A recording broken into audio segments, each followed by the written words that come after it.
Good morning, everyone. I want to welcome you all to this day's quarterly meeting. Thank you all for being here. First order of business is to call the roll. Mr. Sloan, please call the roll. Chairman Cope. Here. Commissioner Dishner. Here. Commissioner Johnston. Here. Commissioner Coben. Here. Commissioner Roach. Here. Commissioner Stafford. Here. Commissioner Watson. Here. Commissioner Winton. Dr. Morrison. Secretary Hargett. Here. Commissioner Wharton. Here. Comptroller Wilson. I'm right here. Treasurer Lillard. Here. Commissioner Soliuk. Here. Mr. Chairman, all members are present. Very good. Thank you, Mr. Sloan. Next item on the agenda is adoption of today's agenda. And without objection, I will entertain a motion to approve the agenda. I have a motion from Comptroller Wilson. Is there a second? Second from Commissioner Stafford. All in favor signify so by saying aye. Aye. Are there any opposed? Motion carries. All right, next item on the agenda is approval of the minutes from the November 15th meeting. I'll entertain a motion to approve. Motion from Commissioner Stafford, second from Mayor Wharton. Any discussion? Hearing none, all in favor signify so by saying aye. Are there any opposed? Motion carries. For my report, I have a few prepared remarks that I'd like to share. And again, I want to welcome everyone this morning to our winter quarterly meeting. Obviously, the first thing I'd like to do on behalf of the entire commission is to congratulate Governor Lee on his inauguration this Saturday. I'm sure everyone in this room had an opportunity to listen to his speech, and I thought it was fantastic. And I know we're all very excited about the prospect of working with him, hopefully over the next 8 years. Next, we all fondly recall a time as members of this board where we worked with Governor Haslam. And again, I know we honored him last time with a resolution, but I would like to again thank Governor Haslam for his contribution to higher education in this state. We're going to hear today from THEC staff and representatives from our institutions and systems. As we go through this meeting agenda, I hope it becomes apparent the level of collaboration and feedback that is incorporated into our work to ensure continued success and innovation across higher education in this state. Per the request of this commission, we will start today's presentations with a regulatory overview that includes staff members from both the Division of Post-Secondary State Authorization and our Veterans Education team. The information provided will not only give you a strong grasp on the functions of each of these divisions, but should clearly illustrate the importance of these divisions working together to ensure our veterans are getting the very best possible education and training in the state. We will also consider action items regarding several policy changes that should become clear that these changes are a direct result of feedback garnered from our campuses, actions taken by the Commission, and in response to our changing educational environment. Informational items include our annual update concerning the academic program review, which will provide an overview of new academic programs that are in post-approval monitoring and in response to concerns raised by the commissions. You will see that programs are now monitored earlier in the process. And as a result, we will receive an update from Austin Peay concerning the aviation science program that was approved November of 2017. There will be an update by the director of the HBCU Success Initiative concerning the exciting work that has been happening throughout our state's HBCU and how THEC has been able to support and enhance these initiatives. A special word about this initiative: I had the opportunity to personally visit the most recent steering committee, and I can assure you that the level of collaboration among our historically black colleges and universities is at an all-time high. And I believe this is largely due to the leadership of commission staff, and in particular, Brittany Mosby. I will defer to Director Krause in a moment for his remarks, but I would like to share with you that I've had an opportunity to collaborate with the director firsthand for our 2019 agenda. His individual performance goals were approved by me last month. Moreover, the 3 areas of emphasis that he will present are, in my opinion, crucial to the future of our state. When I attended the state retreat with him, as well as with other legislative leaders in October, one of the things that became immediately apparent was the need to update our master plan for higher education. You will hear more from Director Krause about this in a moment, but the next several months will include an intensive effort that I hope will involve the entire board to ensure that the course we set for higher education enterprise in Tennessee is closely aligned with what our workforce will require. And with that, I call on Director Krause for his report.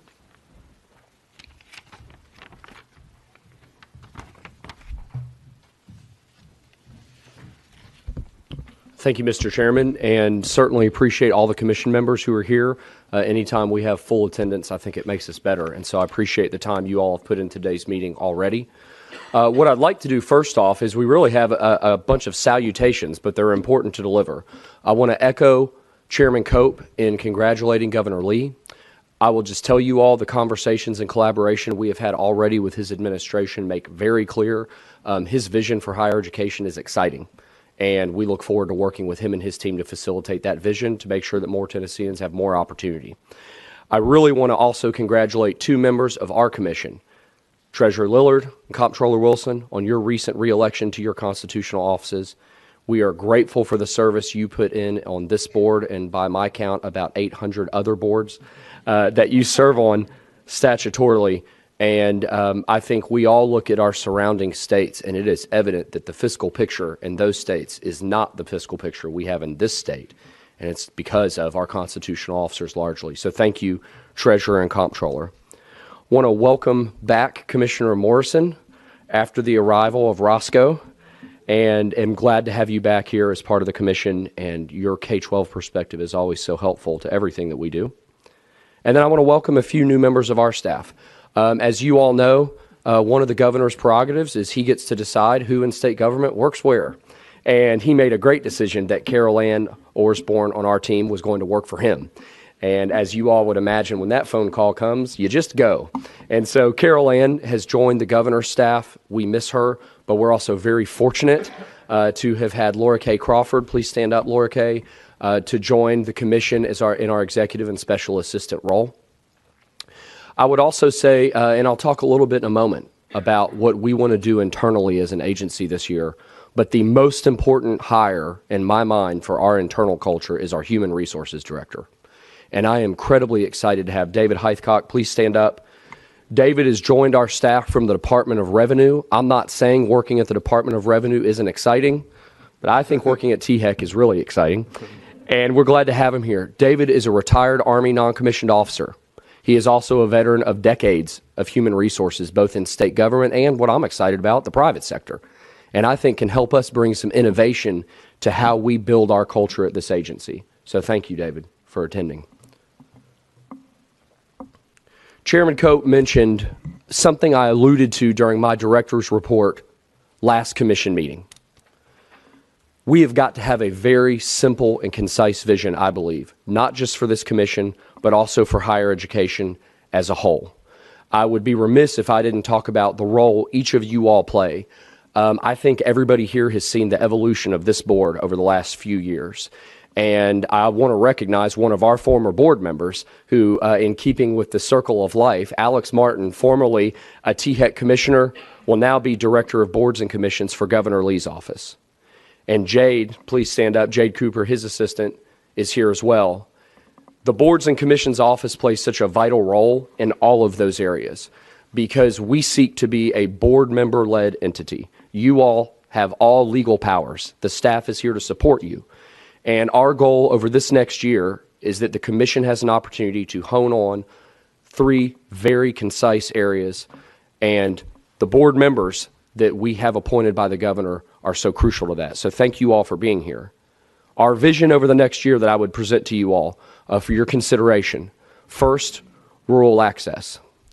As you all know, over the last year, we've been trying something at THEC, and that is we've been trying to take career and technical education equipment, enhance it in our most needy, distressed counties, and ask them to turn that into a dual enrollment portal. And we have done that under the auspices of the SPARK program, supporting post-secondary access in rural communities. A year ago, we briefed you on the concept. I could not be more excited to show you this. These are the welding booths that you all have put in rural high schools. This is in Hancock County in Sneedville, Tennessee.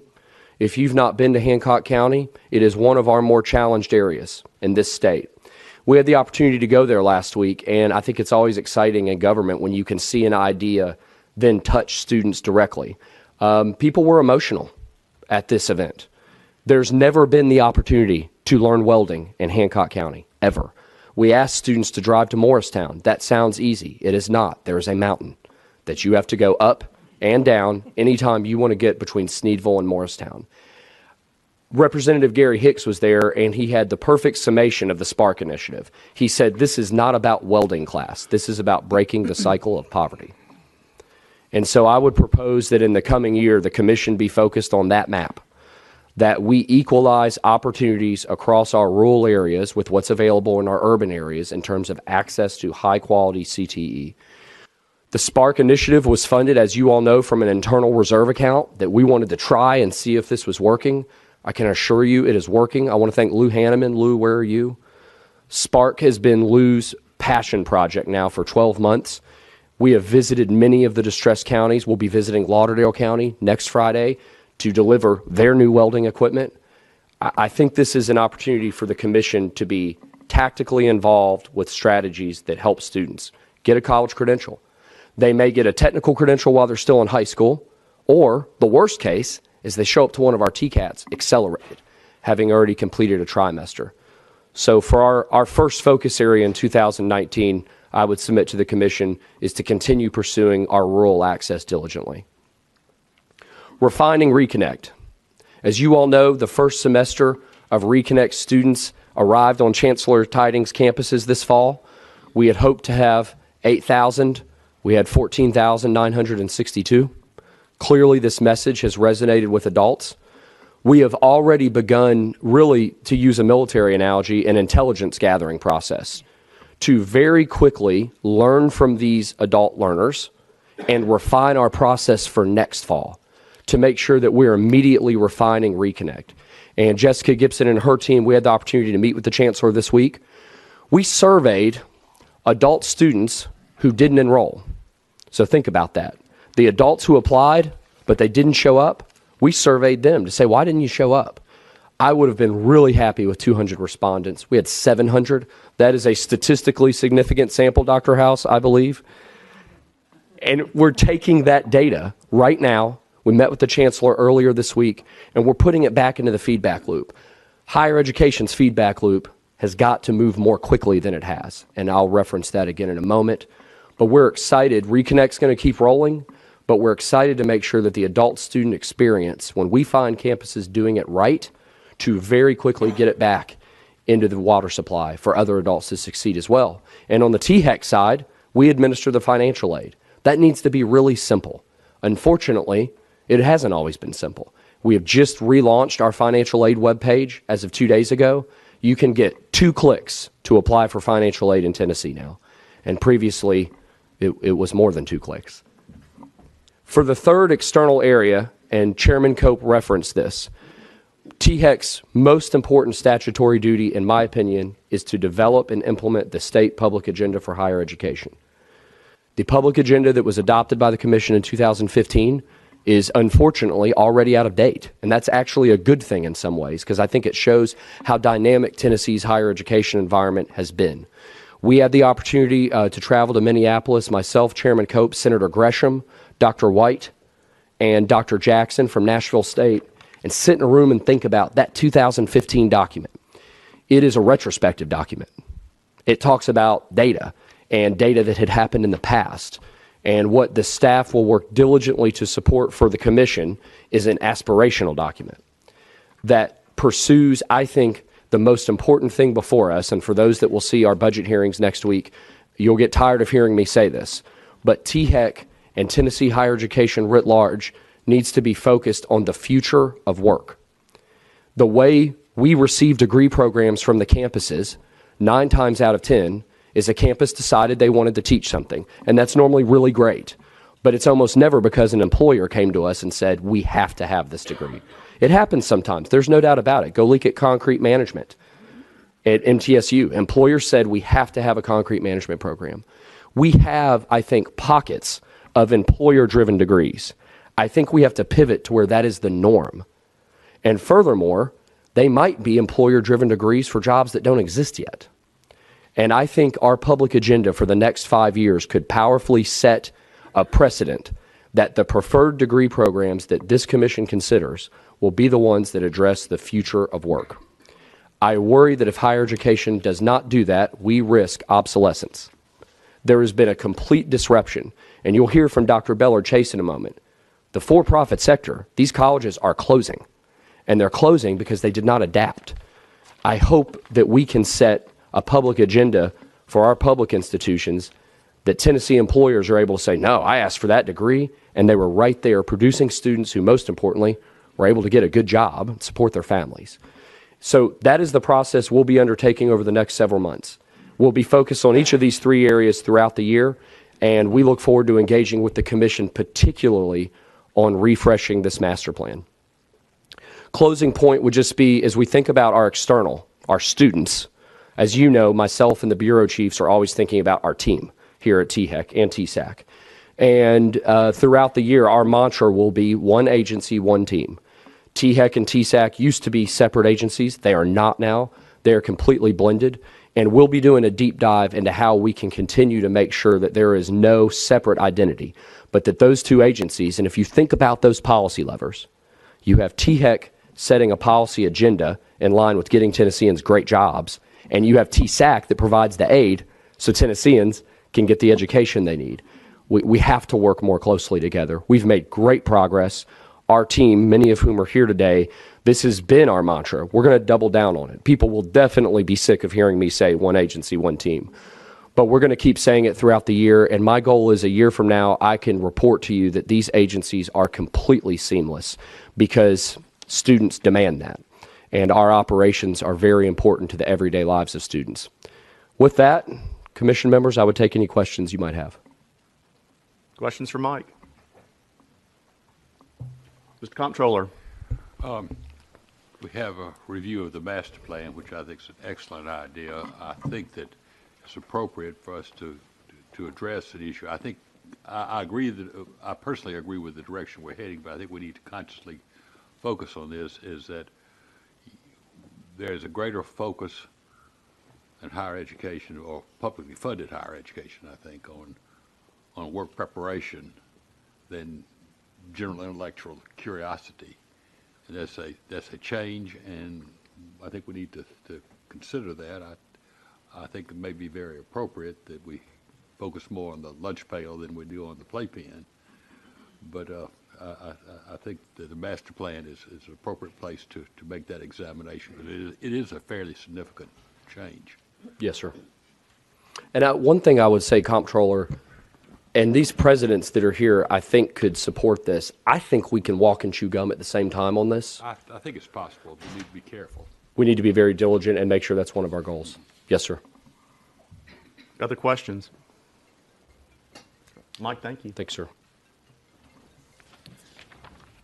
Okay, the next item on our agenda, ladies and gentlemen, is the item 1, which is our consent agenda. This is an item on the agenda where everyone has been provided with the packet of information on these 2 items, and unless there's an objection, we're going to consider these items together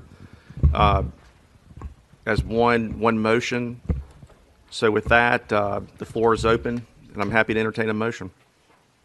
So motion, Comptroller Wilson, is there a second? Second from Commissioner Coben. Any further discussion? Hearing none, all in favor signify so by saying aye. Are there any opposed? Motion carries. Next, item 2 on the agenda, regulatory overview. Dr. Bellard Chase. Mr. Chairman, could I just briefly? Of course. I want to introduce, and actually, Tom Morrison, could you please come up as well? Because we'd love for these to be seamless presentations. A few months ago, Commissioner Stafford and Commissioner Johnston both had evinced a desire to hear from our regulatory team. As we just finished talking about for the last several minutes, THEC's role as the policy thought agent for the state for higher ed is very important. But if you go into our conference room and you see our 3 big focus areas, one of them is protect students and consumers. And Dr. Bellard Chase and Commander Morrison, using his previous naval title, that's what they do. And their team members are in schools every day, making sure that students and consumers are protected. And we're very grateful for the role they play. I do want to ask, all of their team members are here, which is rare, by the way, because normally they're on the road. They are on the road visiting schools, and they are ensuring compliance with the statute. And so I would ask, if you were a member of the Division of Post-Secondary Authorization or our Veterans Education Division, please stand. Thank you all for being here. We hope this gives you a break from Hampton Inns and I-40. And we're really, really grateful for what you all do. And I would defer to Dr. Beller Chase. Great. Thank you. Thank you. Good morning, Chairman Cope, Director Kraus, members of the commission. Please excuse me, I'm coming down with a cold. Okay, so our division is the Division of Post-Secondary State Authorization. State authorization has been around in Tennessee since at least 1974. That's when the first Post-Secondary Authorization Act that I know of. This is just an organizational chart. So right now we have 10 full-time people and 2 part-time people, and 3 attorneys, and some educational specialists and investigation officers. We kind of cover the gamut. And then we have 1 person who does our statistical analysis. So our enabling statute, again, is TCA, Title 49, Chapter 7, Part 20, and it charges the Tennessee Higher Education Commission to provide for the protection and education of Tennessee citizens, institutions, and students. Currently, we have 205 regularly authorized institutions. Of those institutions, 19 are regionally accredited, 68 are nationally accredited, and 118 are not accredited at all. And then we have 68 optional expedited authorized institutions.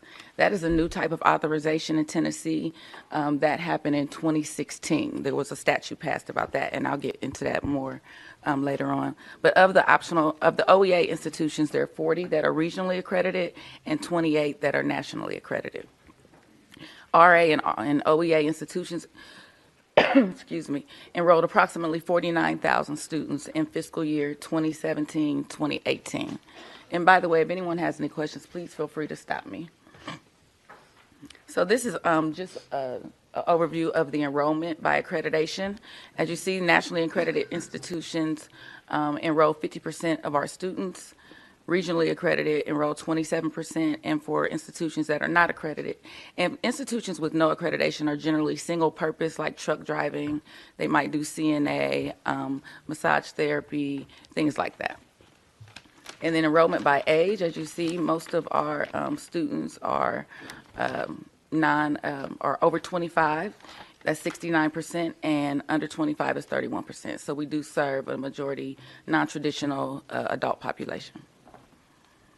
Enrollment by gender, there are, for fiscal year 18, 62% female, 38% male, and then 48% Caucasian, 39% African American, and 4% Hispanic. So, into our major duties and functions. So one of our major functions is that we review and evaluate regularly authorized and OEA new institutions. So to go more into OEA, so regularly authorized institutions is a very comprehensive application and process. So basically, we learn everything about them. They have to tell us their admission criteria, their personnel, they have to provide us their syllabi. We need a lease. We do everything to make sure that they meet the minimum standards. For OEA institutions, however, you have to be accredited and you have to be degree granting, so it's more expedited.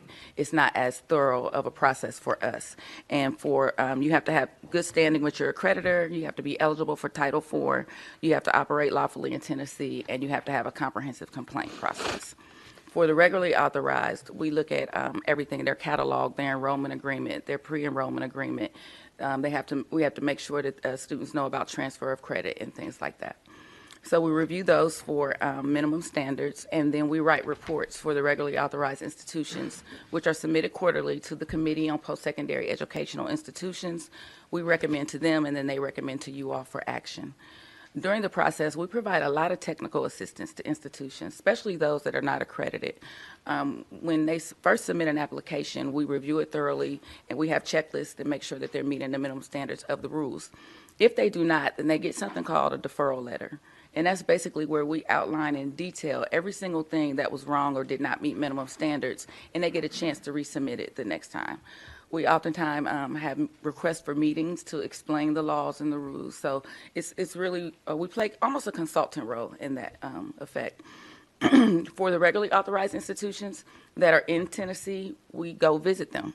We look at the space. We make sure that it's adequate. If you say that you have a small engine program or if you have a truck driving program, then you need to show us that truck. We need to make sure it's operable. Believe it or not, we've done site visits before. When we go, it was a small engine program and there were no engines there. So, of course, they got deferred. They were not approved. And so we really do comprehensive site visits, and we make sure that everything is there that's supposed to be there. Stephanie, I'm sorry, yes, ma'am. excuse me, could I ask a question, Dr. Bella Chase?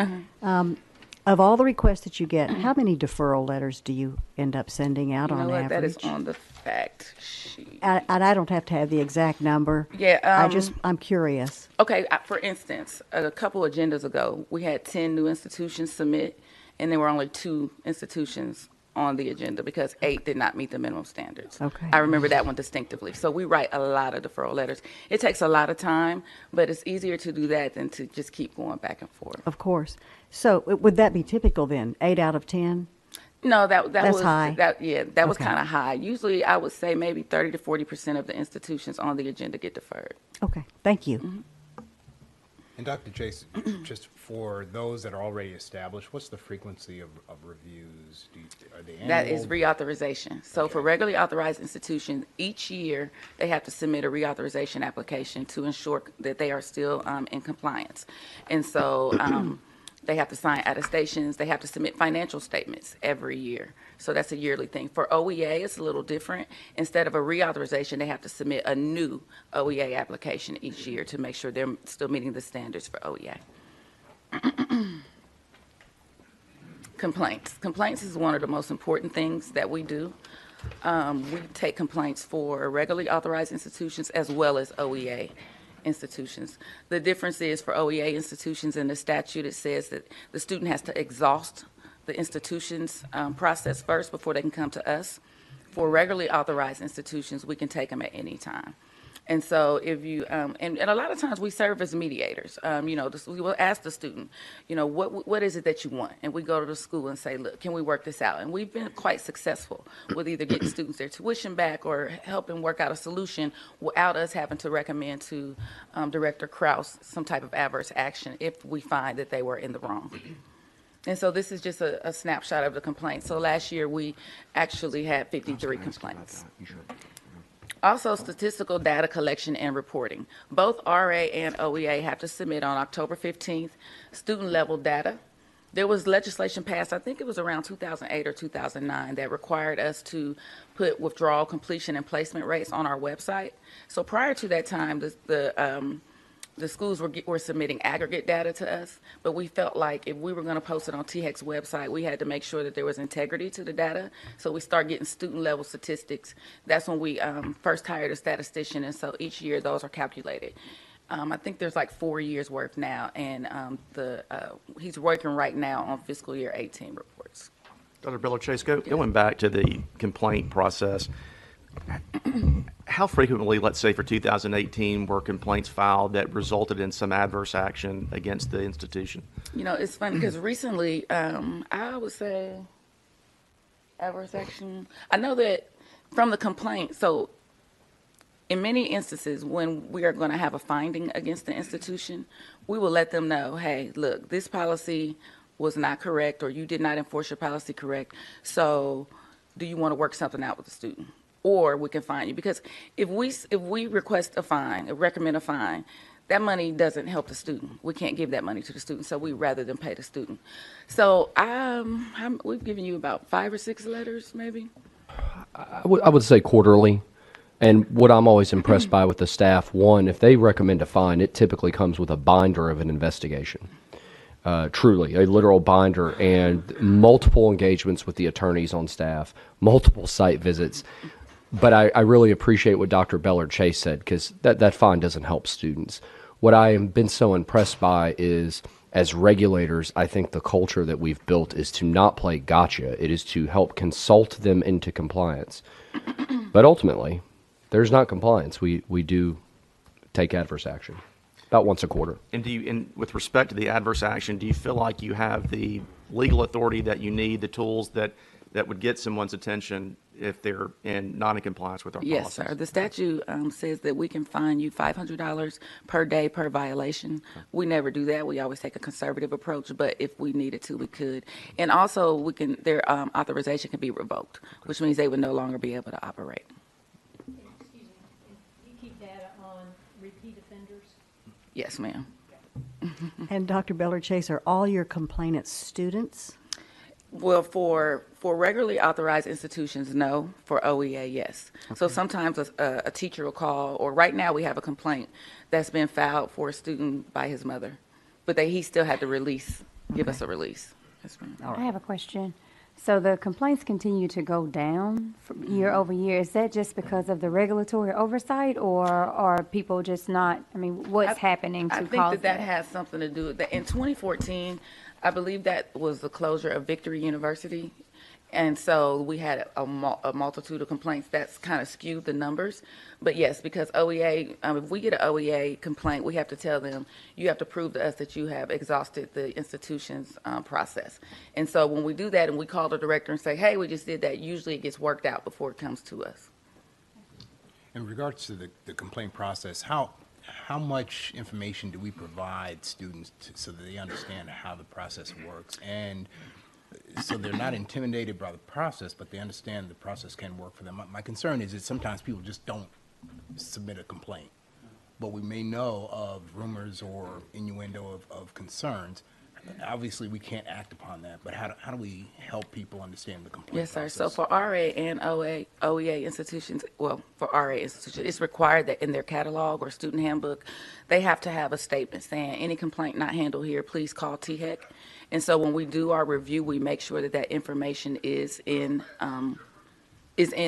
their catalog or appropriate document. For OEA institutions, they have to submit a complaint process to us, and in it's supposed to mention that if it's not handled there, then we handle it. So they know that way because they sign a document, a pre-enrollment checklist that says that they've received the catalog and they understand everything. And I believe the complaint statement is also on the enrollment agreement, which the students sign before they start class. So there are rules to try to make sure that students are aware of us. Additionally, on our website, it has a place where you can click and it has the form for you, and it talks about complaints also.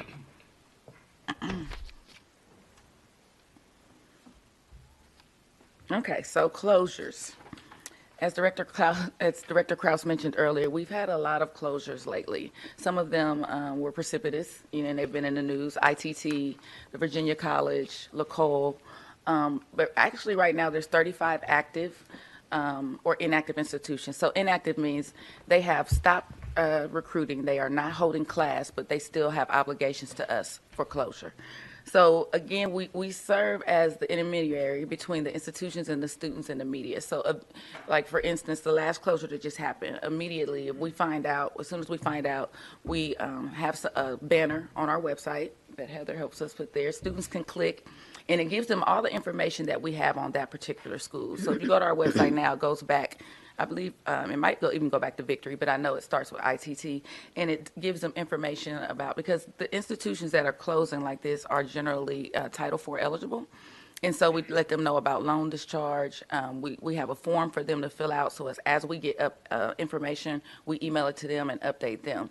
And so, and then the TGF, which is coming up. So the Tuition Guarantee Fund is basically when these schools close like this, if you paid cash and you didn't have Title IV, and let's say you paid for 10 weeks, but they closed in 5 weeks, then you would have 5 weeks of unearned tuition. The Tuition Guarantee Fund, which Treasurer Lillard is the chairman of, was developed basically for those types of situations.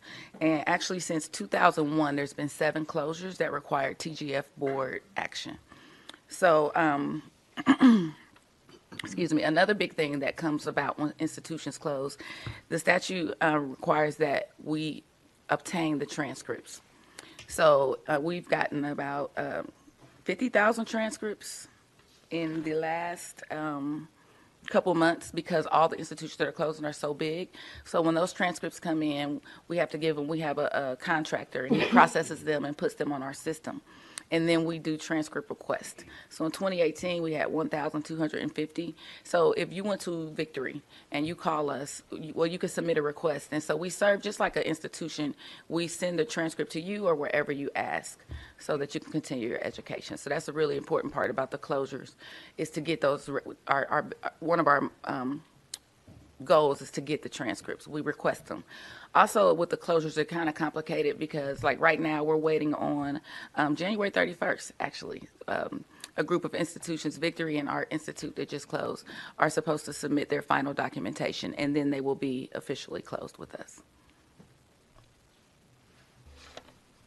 I have a question. Are these the 35, is that both RA and OEA?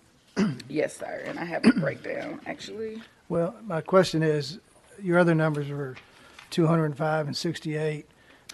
Your other numbers were 205 and 68, so 273 institutions and 35 are on this Yes, and watch I'm list, sorry, I guess. I had So that written down and I don't see it, but I believe the majority of them were, I'm sorry, let me see if I can find it.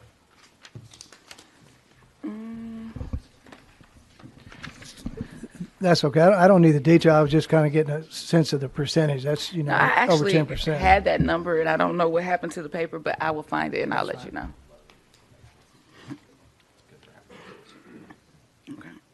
Okay.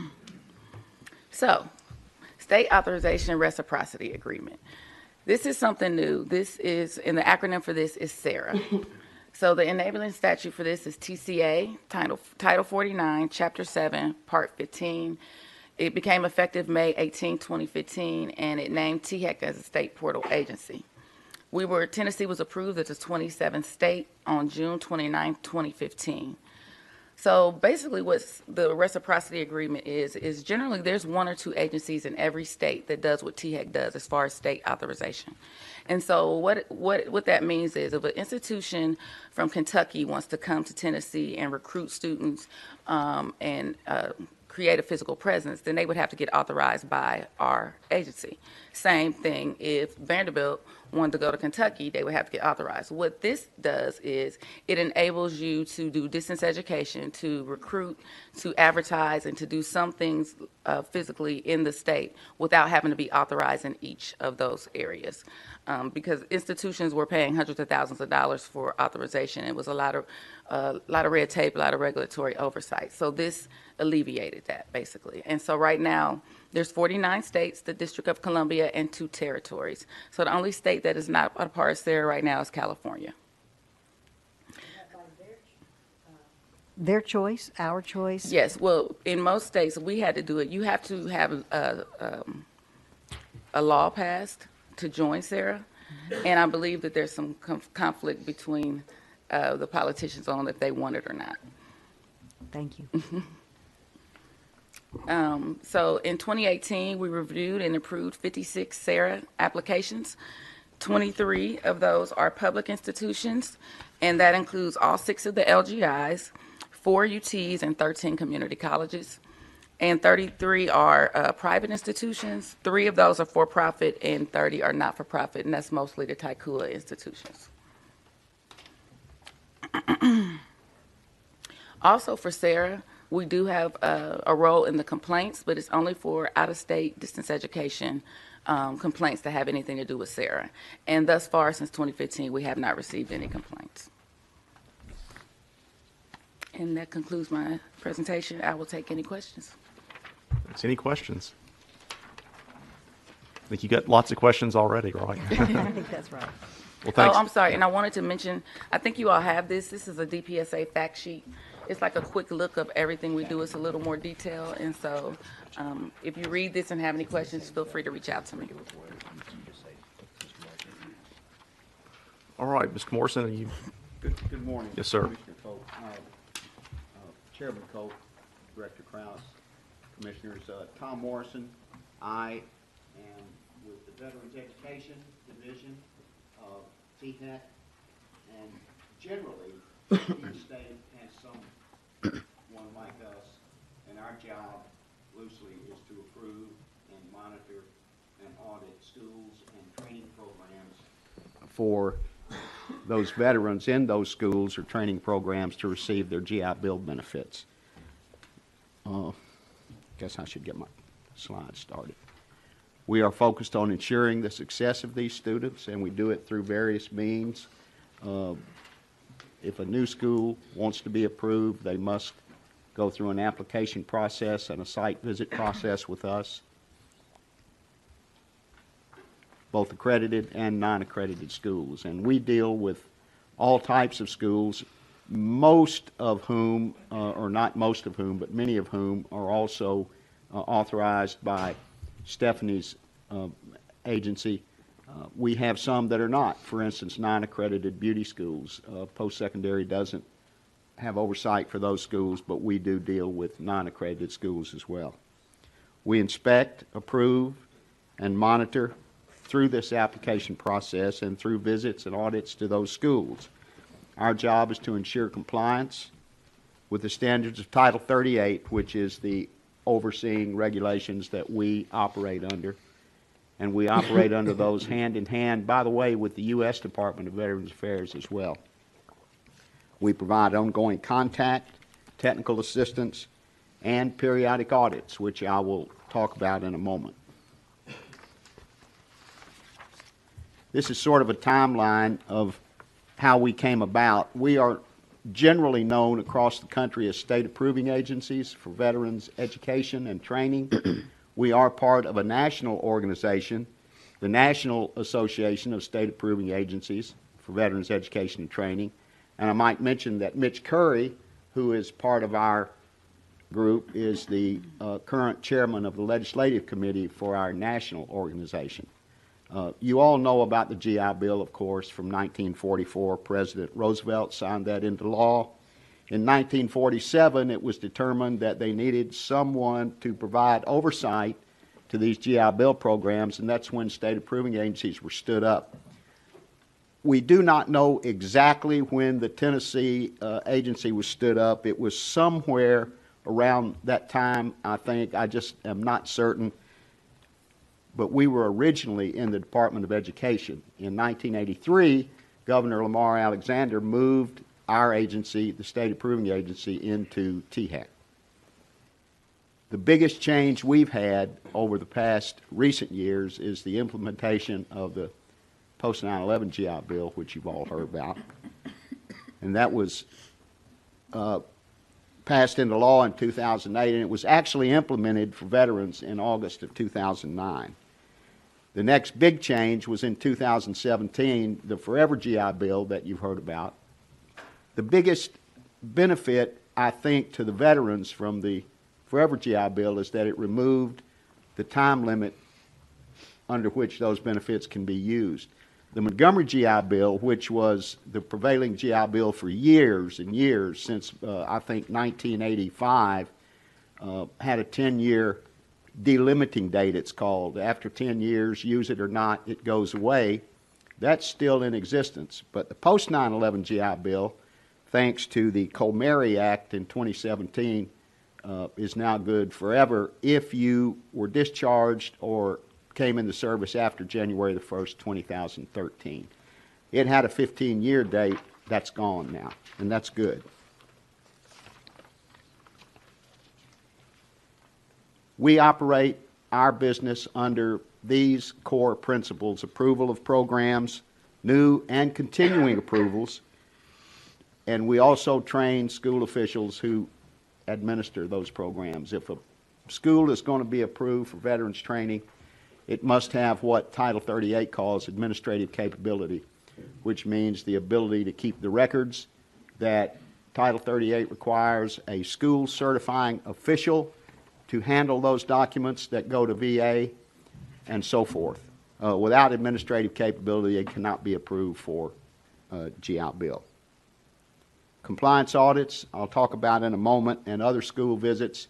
We can do virtually any sort of visit we need to do to these schools to provide technical assistance, or if a school requests a visit from us for training for their certifying officials or other school officials. The audits that we're bound to do each year at a certain tempo and at a certain number are called education compliance surveys, and they are a very strict protocol formatted audit that's done on the records of those certain number of veterans who have attended that school in the past 3 years. Technical assistance is a visit we would do if a school wants help in training or if they have some sort of trouble that we found out about in their policies or in their certifying documents to VA. We can go there and show them how to fix it and hopefully do some training that keeps them from repeating that. Outreach, we do a certain amount of outreach through career fairs and job fairs and things like that. Our group tries to work through the American Job Centers with the local Veterans Employment Reps, and who by the way, I'm confusing myself here, the local Veterans Employment Reps, leavers they're called, are in contact with the veterans in those areas for those AJCs, and they're in contact with the employers in those areas for apprenticeship and OJT programs. And then contract compliance. That goal is to comply with the contract under which we operate, which comes really from the United States Department of Veterans Affairs. It was always called a contract up until this year, and now they've changed the name. They call it a cooperative agreement. We sign off on that. Each state signs off on that. It has a set number of goals that the SAA is to perform, particularly around approvals and audits and timelines and how those things have to be submitted and how long we have to submit them and so forth.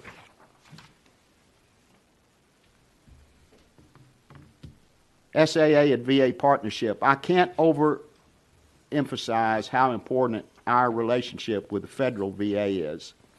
Everything we do normally, any approval that we do, any continuing approval that we do, any action that we take, generally that goes on paper, goes from us to the federal VA to a lady over in the federal building over here on Broadway, whose title is the Education Liaison Representative for the state of Tennessee. Our jurisdiction, of course, covers the state, as does hers. Our job is to approve the programs. Her job is to take the programs we've approved and give them a review to make sure that we didn't, of course, miss something and that what we've approved is acceptable for VA to pay. And then she enters into the VA system all of the things that we've done so that the processors taking care of the veterans' claims will pay those claims. The processing office for Tennessee right now is in St. Louis.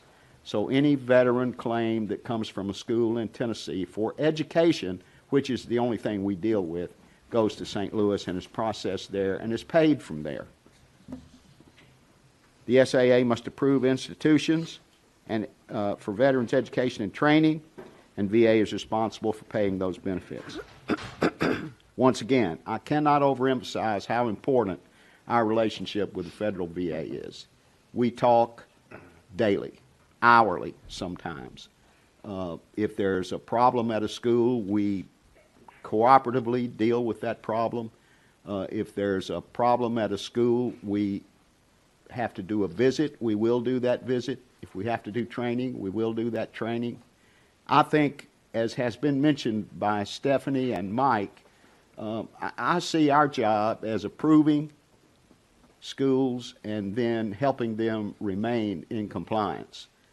If a school does something that's out of compliance, which might be they send the wrong form in or they put the wrong information on a form that goes to VA that causes a veteran or a school to get paid incorrectly, part of our job is to make sure that doesn't happen again.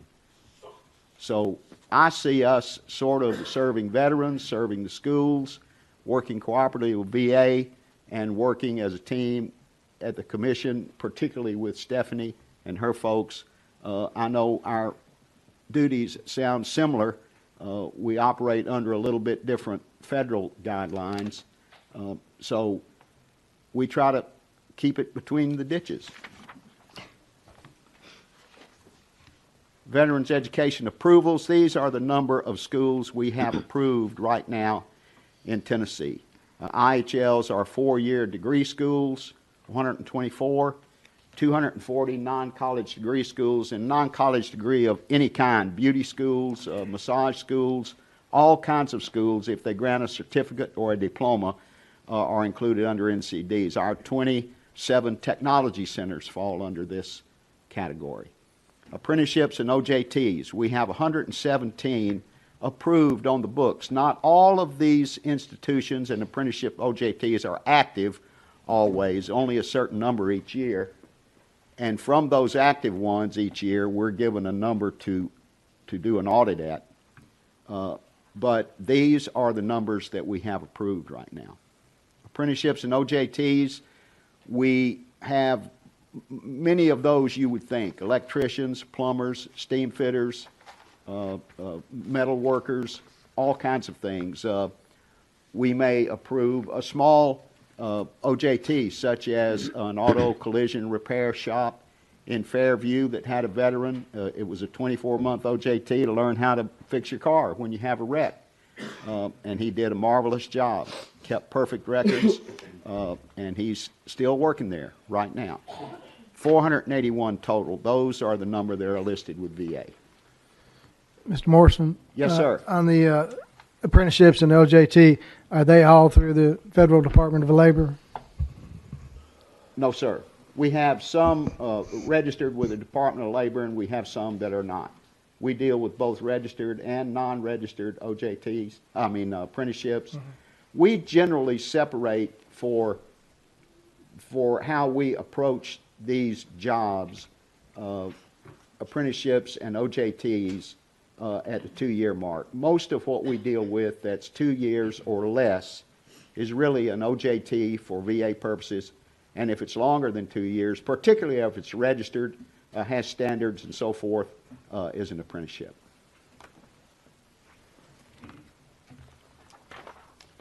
Okay, audits. A big part of our job that changed with Public Law 111-377 was, as the U.S. Department of Veterans Affairs calls it, assisting them with conducting these audits.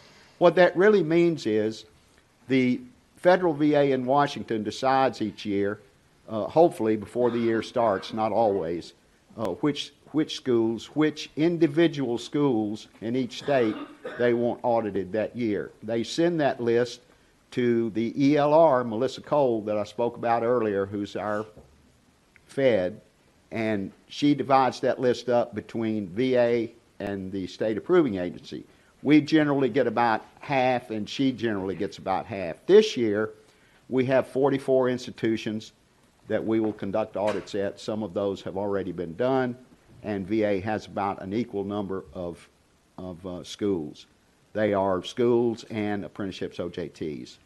In fact, those 44, we have 5 public degree schools, 9 private for-profit degree schools, 8 nonprofit universities, 2 public NCDs, 16 private for-profit NCDs, and 4 apprenticeships. Those are the lists that we have this year. We inspect student records to include academic and financial documents. We verify approval issues. If there are questions from the school, we do the training on site that's necessary. Accuracy of documentation submitted to the VA. There are certain forms, as you can well imagine, that have to be sent to VA in order for veterans to get their GI Bill. Those forms must be right, and they must be right the first time, or things start being paid incorrectly. And with the famous backup that you've heard about recently, which is much better now than it was 2-3 months ago, once a veteran gets paid incorrectly, it takes a while to get that straightened out. So what we really want, and what we really try to make happen, is to make sure all of this stuff is done right the first time, so the veterans don't suffer and the schools don't suffer.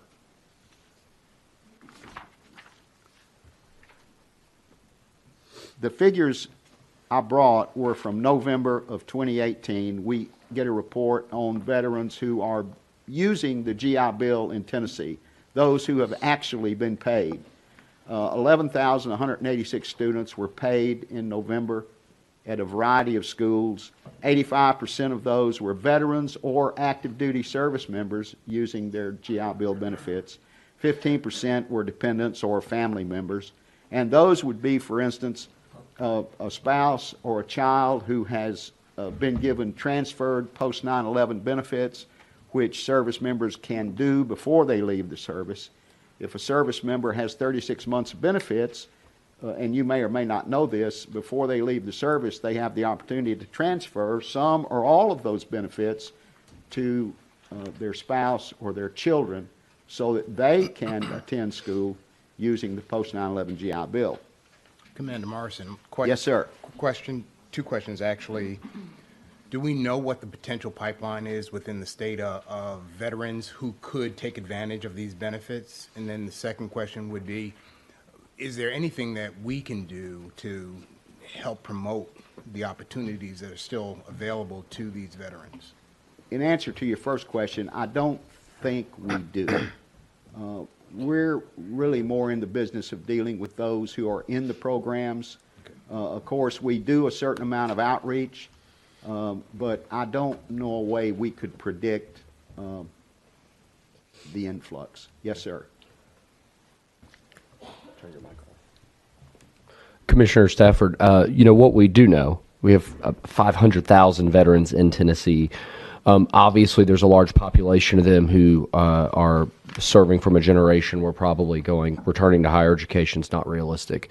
We have tried to really, and I want to give Tom and his team a lot of credit for this, we have tried to also, within the constraints of the contract, and let me be clear, Tom and all of his employees are federal contractors as well as state employees with a federal ID, but we have tried within the confines of that contract to make their division not just about compliance, but to also, I think, to your second question, become focused on veteran success as well. And Ken Hansen, who works in our adult learner unit, also a retired Air Force officer, we have begun thinking through adult learner success with this sliver of, but also veteran success. The interesting thing is what you do for veterans is good for adult learners and vice versa. But I think this intentional thought around how do we attract veterans to higher education and make sure they succeed when they get here, the best vehicle we have had is the Tennessee Veteran Reconnect Grant. We're the only state that I know of that provides streams of funding to campuses for which they compete at THEC to be awarded a grant to put in place veteran success measures. And so I think that gets at the second part of your question. There's no doubt our federal duty we must execute is compliance with the VA regulation, but I think we've also gotten a really great opportunity with Ken's work to not just make sure you're compliant with the regulations, but also that your veterans have some real assets to succeed on day one. I would particularly highlight MTSU's efforts, Austin Peay's efforts, and Lipscomb University, one of our private partners. Those three institutions are serious about veterans. And the other institutions, that is not to say that they are not, but there is no doubt MTSU, Austin Peay, and Lipscomb have invested significant internal resources. And many of the grants they've gotten from THEC, they don't need the money to do what they're doing. They made a decision internally to do those things. And then I think the THEC grants have helped support it. And we have asked in our budget with Governor Lee for another round of Veteran Reconnect funds. And sir, you may, I would only like to add to that, you also remember the VETS Act, the Veterans Education Transition Support Act, which I think was 2014. We have 23 of those schools in this state, institutions of higher learning who are dedicated to doing what's necessary to make the transition from the military to higher education better, vet centers on campus, veteran groups on campus, an emphasis on veteran students and how those students interact with the students at large to make all of that better. So, yes, sir, all of that is helping, and you all were all part of that. Thank you. So, in our little sample here, 80% of those veterans are using the post 9/11 GI Bill. That is a big deal. Billions and billions. I think the last figure I had, which was 3 or 4 months ago, was about 80 or 90 billion dollars has been spent on the post 9/11 GI Bill since 2009, which makes the audits we do a little more important because we look at financial data now. We didn't do that before the post 9/11 GI Bill. As you know, the post 9/11 GI Bill, it puts out so much more money partly because VA under that bill pays tuition directly to the schools, so it's really good for schools to have post 9/11 GI Bill students. They're not chasing anybody around for tuition money. And it pays a stipend, a housing stipend, directly to the veteran, which is really good. And those two payments together amount to a lot of money for these almost 12,000 veterans, 80% of which are using that bill. It also can get them into big trouble real quick if they decide they're not going to act right in school and follow the rules and follow the policies, or leave school and don't tell anybody, or it gets reported late. These VA benefits that are paid to these schools are paid on behalf of the veteran, and believe it or not, a veteran can be in debt to VA to pay back money they never received to begin with because the tuition money was paid to the school on their behalf. So it's very important. And oversight work is very important in making sure that these schools do what they're supposed to do. Now, VA, our federal partners, provide a lot of that oversight as well. They have 2 auditors in the federal building who do their audits. Most of our audits right now are done by Mitch and Lee. Stand up. Those are, That was Commander Morrison. those, I was going to say, yeah. those are our 2 auditors, and they're doing a great job. And that's not to leave out Debbie back there and Bob. Debbie does the brunt of the approval work. And what we mean by continuing approvals in our business, we're required to look at school catalogs when they're published, student handbooks when they're published. They have to come to us, and we have to sort of renew that approval with VA during those cycles. So generally, a continuing approval for us would be a catalog approval, and if schools have new programs in between catalogs, then they must send us to those as well. And I think we're talking about one of those programs later today.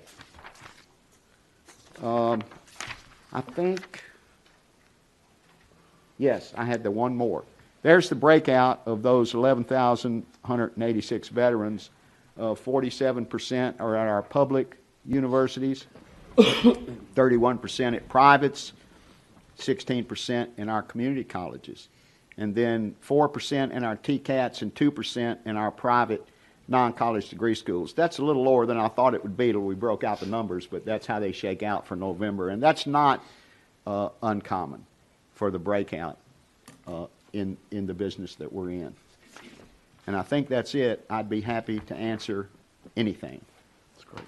Thank you so much. Questions? Chairman Cope. Yes, ma'am. Oh, I'm sorry. I'm sorry. She can go ahead and answer her question. I must have misheard. You go right ahead. Yes, ma'am. I found the information, Commissioner Johnston. I just wanted to tell you. So, of the 35 institutions, 23 were regularly authorized and 12 have optional expedited authorization. All right. Any questions at all? Well, thank you both very much for the presentations. They were great. Thank you. Okay, next item on the agenda is item number 3, policy updates. And I think the first update will be item 3A, and we'll call on Brett Gibson, Deputy General Counsel. Good morning, Counselor. Thank you, Chairman. I appreciate that. I'm going to have to talk to whoever it was that decided I get to follow Commander Morrison. When he told Lee to stand up, if I hadn't already been standing up, I would have done so. We have 3 minor changes to your policy manual, the rules of procedure in particular. In Section 4, we're clarifying the language that describes the statutory prohibition against employees of the state and employees of public higher education institutions from serving on the commission. In Section 7, we've updated the language about the appointment authority of the executive director subsequent to the recent statutory change. Now you, the commission, have the authority to appoint your executive director as opposed to the governor. And in Section 8, we have designated Robert's Rules of Order as the official procedure to be followed by the commission when our statutes or our rules are silent on a matter. We recommend adoption. Very good. Questions for Mr. Gibson? Okay, hearing none, the chair will entertain a motion. Motion, I didn't see who made the motion. Mayor Wharton with a second from Comptroller Wilson. Any discussion on this item? Hearing none, all in favor signify so by saying aye. Aye. Are there any opposed? Motion carries. Next item 3B, Academic Policy A1.0. Julie Roberts. Thank you. I'm Julie Roberts. I'm the Associate Chief Academic Officer, and just going to run you through a couple things about our proposed changes for our new academic programs approval process. As you know, THEC's empowered to provide statewide leadership for the development, coordination, and monitoring of academic planning. And post-focus, we took a look at all of our academic affairs policies and did a major overhaul at that time. Since then, we've really been working those policies out. And so as institutions have been going through the process of new academic program approvals in particular, we've realized there's been some areas that need some clarification and just some tightening up in our language. So just to remind you of the process, I keep going. So the process of approving new academic programs is pretty rigorous and starts with a letter of notification from the campuses. And that's what triggers any new program proposal that we consider at THEC. Once we receive that letter of notification, you'll see we do an evaluation. Once we give a recommendation that they can move forward, the campus then goes into a new academic program proposal phase, which then from there is external judgment. We have experts that go out and meet with the faculty and the leadership on the campuses, evaluating the program. Once that's all approved, the institutional boards they can make a decision of whether or not to approve, and then it comes to commission for your approval, and then after that goes into our post-approval monitoring period, which my colleague Corey is going to talk a lot about later on in the meeting. And then to continue that monitoring after they've exited that post-approval monitoring, it goes into our quality assurance funding. And so wanted to highlight 3 areas of changes. Maybe. Heather, can you help me? So the first one specifically applies to section 1.0.7a and applies to the evaluation of the letter of notification. And so the major changes that we made here is we changed the language to allow at this stage in the process for the commission, per the recommendation of the executive director or the chairman of the commission, to have the larger commission consider the letter of notification, which was not in there previously. We've also added some language that allows THEC staff, if deemed necessary, to extend the standard 15-day public comment period. The second area that we are proposing a relatively large change is in section 1.0.12a under commission action. And we are adding some language, we're actually adjusting the language. Currently, it specifically states that you cannot advertise a new academic program until after commission has approved it. We've gotten some feedback from our campuses and also taking into consideration how we're monitoring programs. We have added some language in there that under extenuating circumstances, we will entertain a campus if they are interested in advertising ahead of time, if it's in the best interest of the viability of the program. The last area is section 1.0.13a, which is considering the post-approval monitoring. We adjusted, as you're aware, at the January meeting, we typically present on our academic program monitoring, and we took out that specific date for a couple of reasons.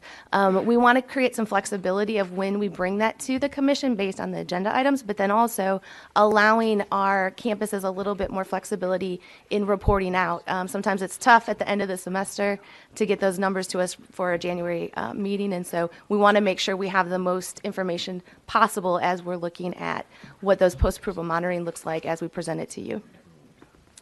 And then the last thing that we added to this section was extending some language that allows THEC staff to extend monitoring if it's deemed appropriate.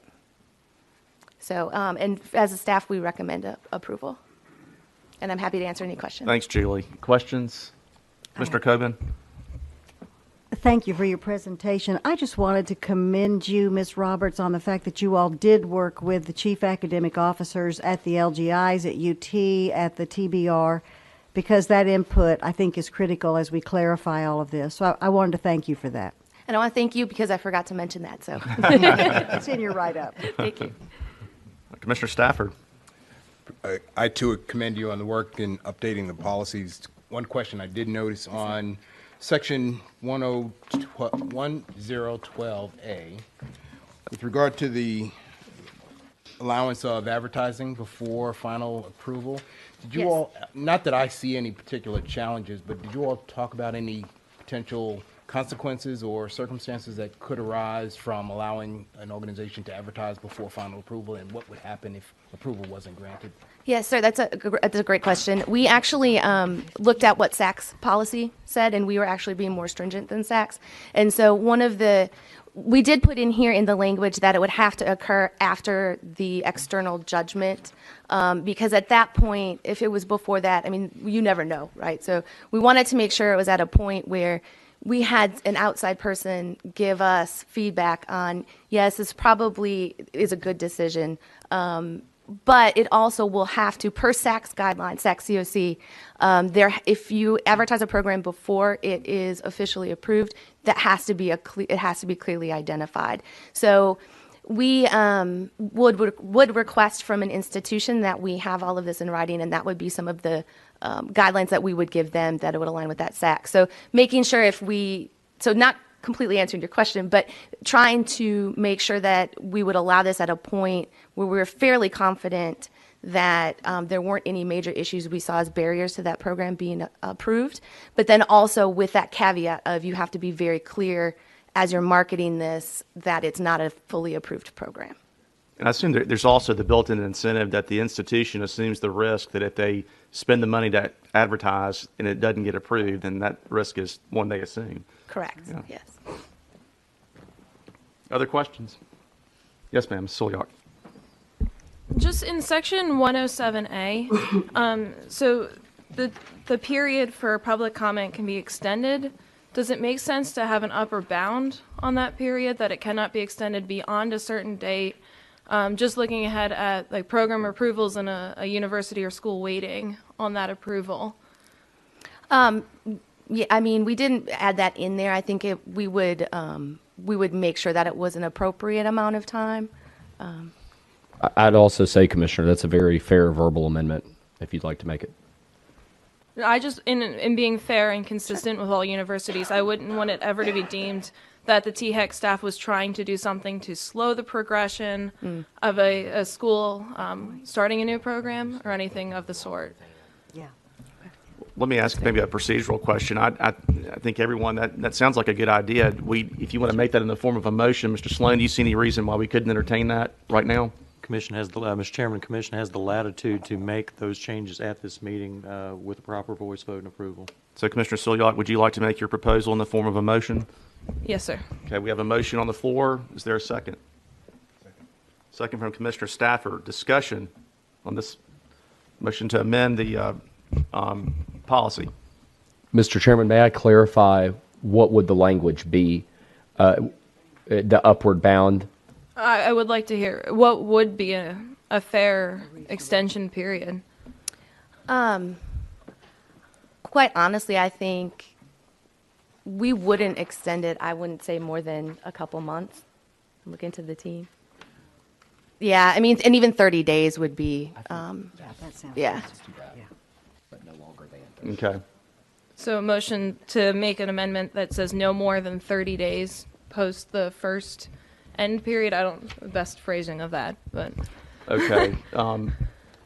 I think maybe in your motion, we could give staff the authority to, if they understand the intent of the motion, then we'll grant the staff the authority to put the language that clarifies the intent. With a 30-day bound. With a 30-day bound. 30-day bound. Is that the motion? Yes, sir. Commissioner Stafford, do you second that motion? Okay, any further discussion? Hearing none, all in favor signify so by saying aye. Aye. Are there any opposed? Motion carries. Very good. Now we're back to the original policy as amended. Any questions remaining on that? Hearing none, I'll entertain a motion. So moved. Motion from Commissioner Coben to approve, second from Commissioner Dishner. Any further discussion? Hearing none, all in favor signify so by saying aye. Are there any opposed? Motion carries. Thanks very much. Thank you. I think you actually have the next item, don't you? Okay. I'm just going to stick around for a minute. Okay. The next action item is I'd like to also invite Provost Mark Burns to join me from MTSU. We're going to address the, he's going to do the majority of this. Ooh, sorry, Heather, we're battling. But we're going to hear from Provost Burns about the proposed Bachelor of Science in Tourism and Hospitality Management. At this point, I'd usually walk you through what a new program proposal process looks like, but I think we've just gone through that. But I do want to bring your attention to the agenda item. We had gotten requests from the Commission that we include our financial projections, and so we have included the financial projection forms with the agenda item, and we'll continue to do so as you guys are presented with new academic programs. So with that, I'm going to turn it over to Provost Burns. Thank you, Julie. Good morning, Chairman Cope, Mr. Kraus, Commissioners. We're really excited this morning to bring to you our proposed BS in Tourism and Hospitality Management. As Julie's indicated, and you all know, this is the result of a lot of work, both on campus but also in collaboration with the academic affairs staff here at THEC. Our degree is, I'm not sure I can walk and chew gum at the same time, Mr. Kraus. I'm not sure what button to push. You'll see. Yes. Our degree is a collaboration between our College of Behavioral and Health Sciences and our College of Business. Specializations in tourism management, hospitality management, and event planning. And what we're really excited about is the experiential learning component here. We know, I think we all know in this room, that the experiential learning, hands-on learning, is a high-impact practice that we know has a big effect on the success of students. And so each of the majors in this program will do a full-time, semester-long internship in a business or other organization that is involved in these fields of endeavor. And all students will have a minor, either in business administration or entrepreneurship, just to solidify the business side of this major. We're pleased, Mr. Krause talked about the master plan earlier. This major, this proposed major, I think, degree clearly meshes with the current master plan. It addresses the state's economic impact. I don't think any of us are surprised by the role that tourism plays. Try to navigate downtown Nashville either on the sidewalk or on the roads, and you see the throngs of tourists there. And we're glad to have them, but we need the professionals in place to do the service for them. So it addresses the state's economic development, workforce development. Hospitality and tourism is one of the top 25 high-demand fields, and nearly 200,000 people employed directly in tourism in the state. And also the master plan states that we need to be sure that we're not duplicating programs. And right now there is no public program in Middle Tennessee, no standalone program for tourism. So we've taken really seriously the idea that we need to develop programs for which there is a market need. We haven't abandoned a classic liberal arts education by any means, but we also know that we need to provide students with degrees that can be translated directly into employment. Touched on the demand for the proposal. The State Department of Labor and Workforce Development has stated very clearly that these types of jobs that would be going to our grads, the economic or employment outlook is very good or excellent. What I thought is a really telling statement is that almost 20% of the openings can't be filled right now with current graduates. So there's a real demand in the marketplace for students with these skills. And we also know from looking at the stats that the demand is particularly strong in Middle Tennessee. Again, both in Nashville and Murfreesboro, Mr. Kraus drove on Medical Center Parkway earlier this week, and you can't drive down that road, without seeing a new hotel under construction. And obviously in Nashville, tremendous number of hotels, both existing and in development. So the need is there. We have provided you with what we think is a pretty conservative estimate of what our enrollment and graduation will be. We prefer to err on the side of caution. These numbers may well be higher than this. In fact, I wouldn't be at all surprised if they are, but we're confident that we'll be able to hit these marks quite easily.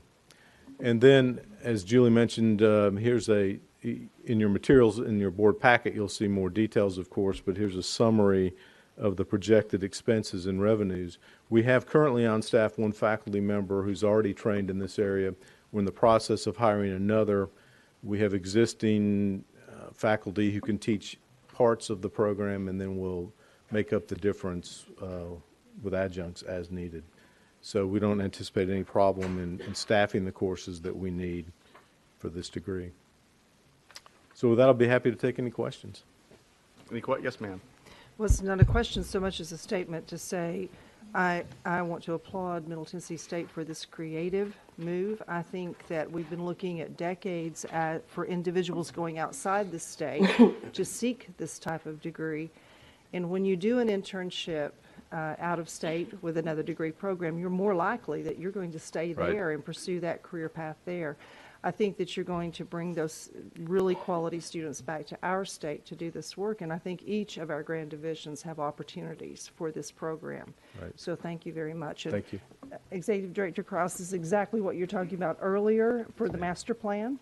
So, very fine example. Okay, Commissioner Morrison. Yes, thank you.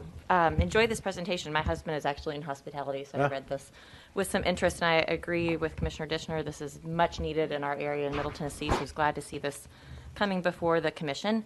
Just wondered if you could talk a little bit more about the curriculum itself, and both, the experiential component that you mentioned, I think is critical for an area like this. Is that enough, do you think, the one semester, and how would the experiential learning play out in the other courses that are offered?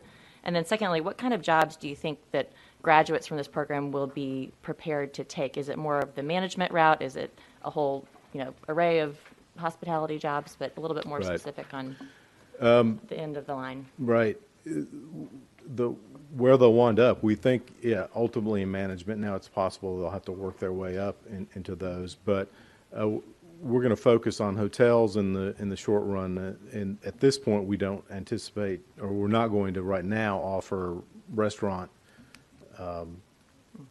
preparation, although that's possible in the future. So right now, hotels, event planning is big now, and right now we have graduates who've taken other majors who are doing really well in event planning.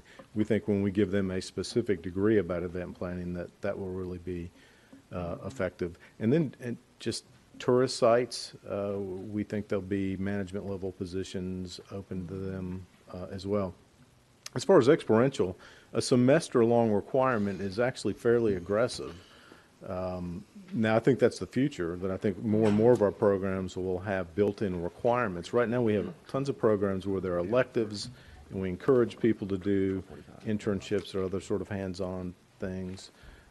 But right now, we think a semester full-time is a pretty healthy requirement. So and as the other commissioner noted, it's very common for students who've done internships and done well to wind up with full-time employment in that same organization. So, Other questions for Dr. Burns?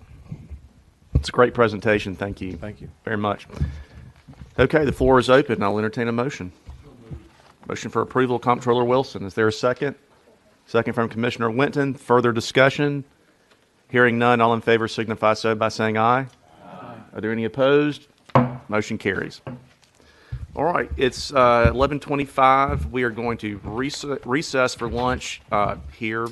We will reconvene at 12:45, and if I could indulge my fellow commissioners, we're going to meet at the bottom of the stairs over here, I think, to your right, and get a group photograph before we go upstairs for lunch. All right, we're in recess.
Thank you very much.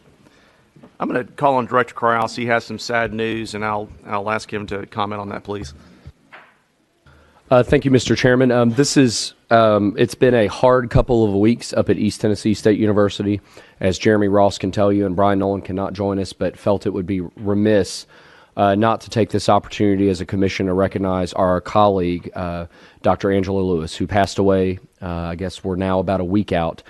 Dr. Lewis was a close colleague of many THEC staff members as the vice provost and special assistant to the president. In particular, over the last year, working around all of our diversity initiatives, Dr. Lewis was our go-to. And she will be greatly missed by all of us. And I know, of course, up at ETSU, and would just ask if it's okay, Mr. Chairman, we just take a brief moment of silence to remember Dr. Angela Lewis. Thank you.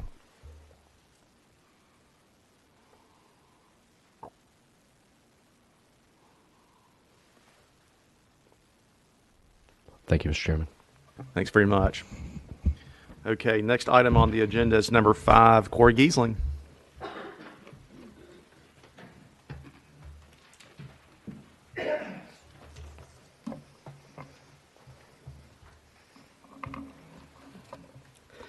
Good afternoon, Chairman Cope, members of the Commission, and Executive Director Krause. My name is Corey Giesling, and I serve as the Director of Academic Programs. The report I'm presenting to you today is generally presented every January and reflects back on the academic program actions of the previous year. These reports are collaborative in nature, and to that end, I want to thank Dr. Berryman at TBR, Dr. Etzkorn at the UT system, and our provost at the LGIs for all their diligence and help putting this report together. Today we will be discussing 2 pillars of our academic program monitoring. First is the Academic Program Activity Report.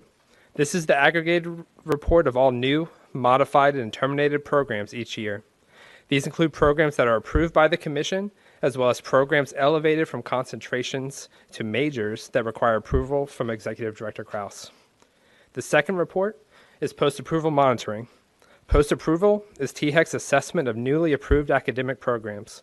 For example, the Hospitality and Tourism Management Program that you all approved before lunch will be in post-approval monitoring in 2019 and will stay there for at least 5 years as the program matures into a sustainable program.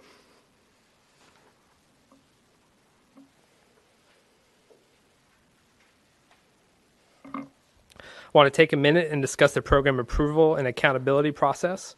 There is never a time in which THEC is not monitoring all programs at every institution, and we have taken steps since the January 2018 Commission meeting to improve monitoring of new programs.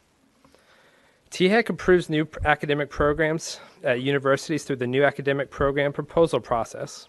As Ms. Roberts discussed earlier, the NAP is a multi-step process that features continuous contact and collaboration between THEC and our institutions. TBR approves programs at the community colleges through an internal process. THEC monitors all new academic programs through post-approval monitoring.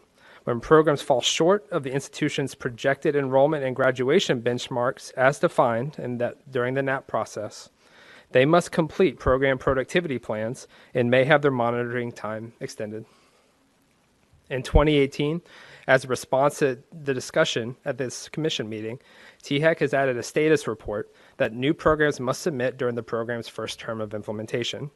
This is to help ensure fidelity to that implementation plan as provided in the new academic program. This new steps affords THEC an early alert to the successes and the challenges new programs are experiencing. This new process alerted THEC about challenges that the Rotary Wing program at Austin P was experiencing that Provost Gandy will speak to in the next agenda item. From there, THEC monitors mature programs through quality assurance funding. QAF lets us monitor assessments of content knowledge, program accreditation, and peer evaluation of programs. The Academic Program Productivity Report is the third major component of our monitoring, and this is conducted every 3 years. To ensure that programs are meeting graduation benchmarks, the next Program Productivity Report will be presented in 2021. 2018 was a typical year for the number of programs and program terminations. There was an even distribution of program actions across the 3 sectors. 37% of these actions occurred at the LGIs, 34% at the UT system, and 29% at the TBR institutions. TBR typically has the most program activity, with both a variety of new programs and program terminations every single year. This dynamism matches their efforts to identify, adapt, and pivot to the changing needs in our job market. Not surprisingly, health professions, business, and finance programs represent the largest category of new programs in 2018. This growth reflects the rapidly developing economy in the state. The number of new programs in 2018 was lower than in 2017, but when we combine with the program actions from the prior slide, the state saw a plus 13 increase in overall programs in the academic program inventory. Program terminations are down from the prior 2 years. However, our institutions continue to engage in critical discussions around program viability. And such discussions resulted in 22 programs being terminated in 2018. THEC continuously monitors these program metrics of all the programs in the state's inventory, and we have substantive conversations with institutional leaders when necessary.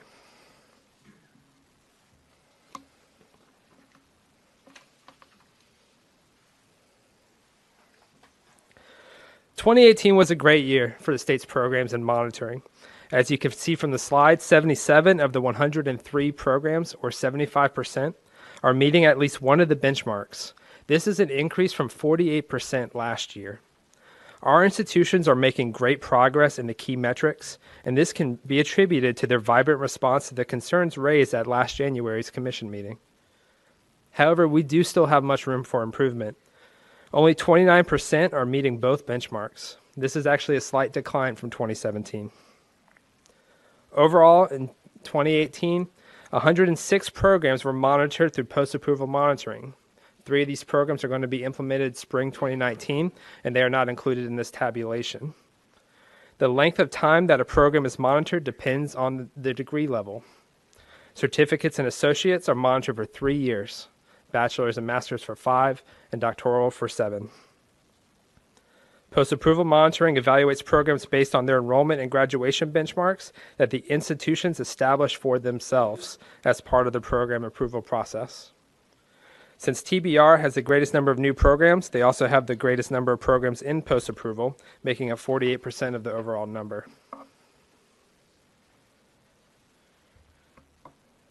Six programs at TBR have exited PAM or post-approval in 2018 and are entering monitoring through QAF. These programs met key enrollment and graduation benchmarks during their post-approval cycles.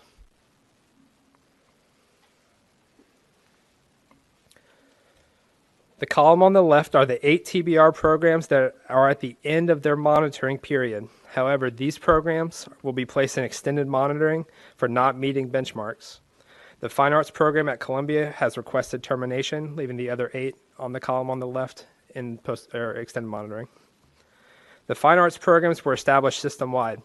To date, only 3 programs have successfully exited post-approval.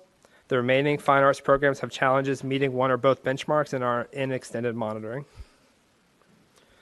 When considering new programs, system-wide or at the institutional level, we caution the institutions and their respective governing boards to conduct a thorough analysis to determine the market opportunity for the institutional service area. The Fine Arts programs illustrate the need for the accurate projections when entering post-approval, as well as QAF monitoring. Absent the accurate projections about enrollment and graduation, programs are at risk of being categorized as low producing and subject to discussions about viability. The 4 programs in the right column are programs that are nearing the end of their monitoring cycle, this next cycle in 2019, and they are meeting no benchmarks to this point. These are a particular concern as they are on track to be low producing programs, and they will remain in post-approval when their cycle ends next year. These 4 programs did submit program productivity plans, and that reviewed all facets of their current program and offered areas of improvement that are going to be undertaken in 2019. These 13 programs at the universities are exiting post-approval by meeting their benchmarks. The vast majority of these programs are at the graduate and doctoral levels.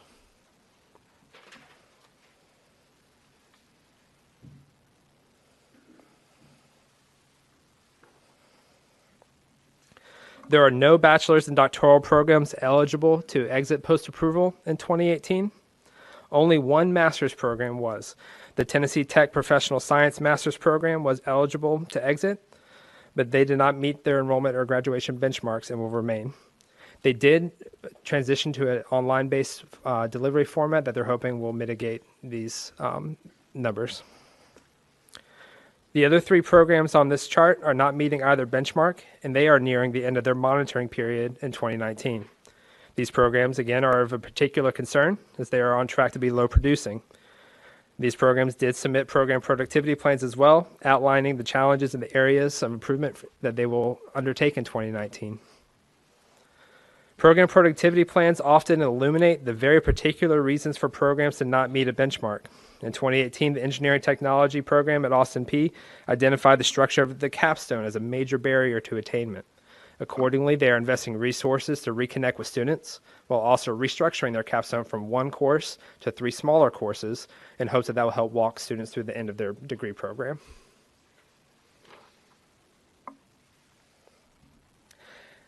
As stated earlier, as a staff, we listened to conversations at last January's commission meeting, and we implemented a new step in post-approval in which we monitor all new programs through a status report.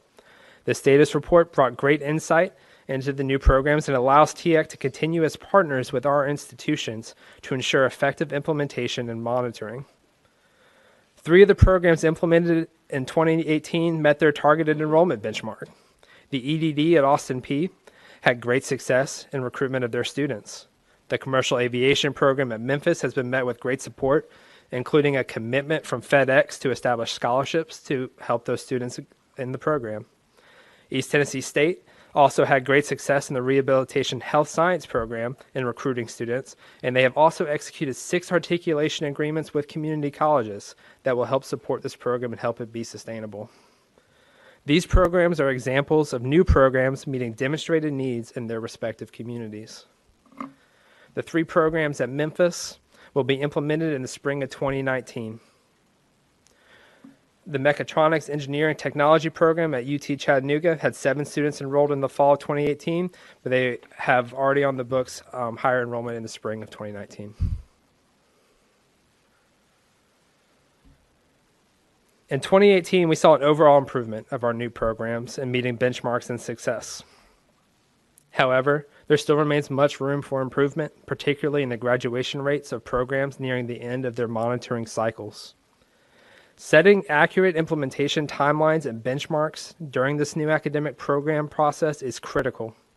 Institutions have many stakeholders needed to approve a program, but we encourage the institutions to not overstate the enrollment and graduation projections of their new programs.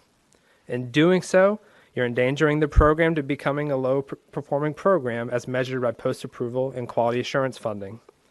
Accordingly, we advise the new programs and ones in planning phases right now to allot more planning time, for example, a planning year or a semester, after THEC approval to ensure successful implementation and the recruitment of students. Programs that actively seek collaborations with local industries and transfer agreements with other institutions create desirable opportunities for their students and the state. These efforts increase the likelihood of that program's success while also contributing to the state's Drive to 55 goals. With that, I conclude this report. I'm open to any questions or concerns. Thanks, Corey. Questions for Corey? Corey, I discussed this with Director Krause when we had a phone conversation about today's meeting a couple of weeks ago. Students, and we'll use fine arts as an example, in the community colleges, they enter a 2-year program. The graduation rate appears to be very low. To what extent do we know if they were doing fine and they transferred into a 4-year school without completing that 2-year degree? Do we follow them and assure ourselves that they are still on track and that they do graduate ultimately with a 4-year degree? And doesn't our funding formula hurt the community college when that happens?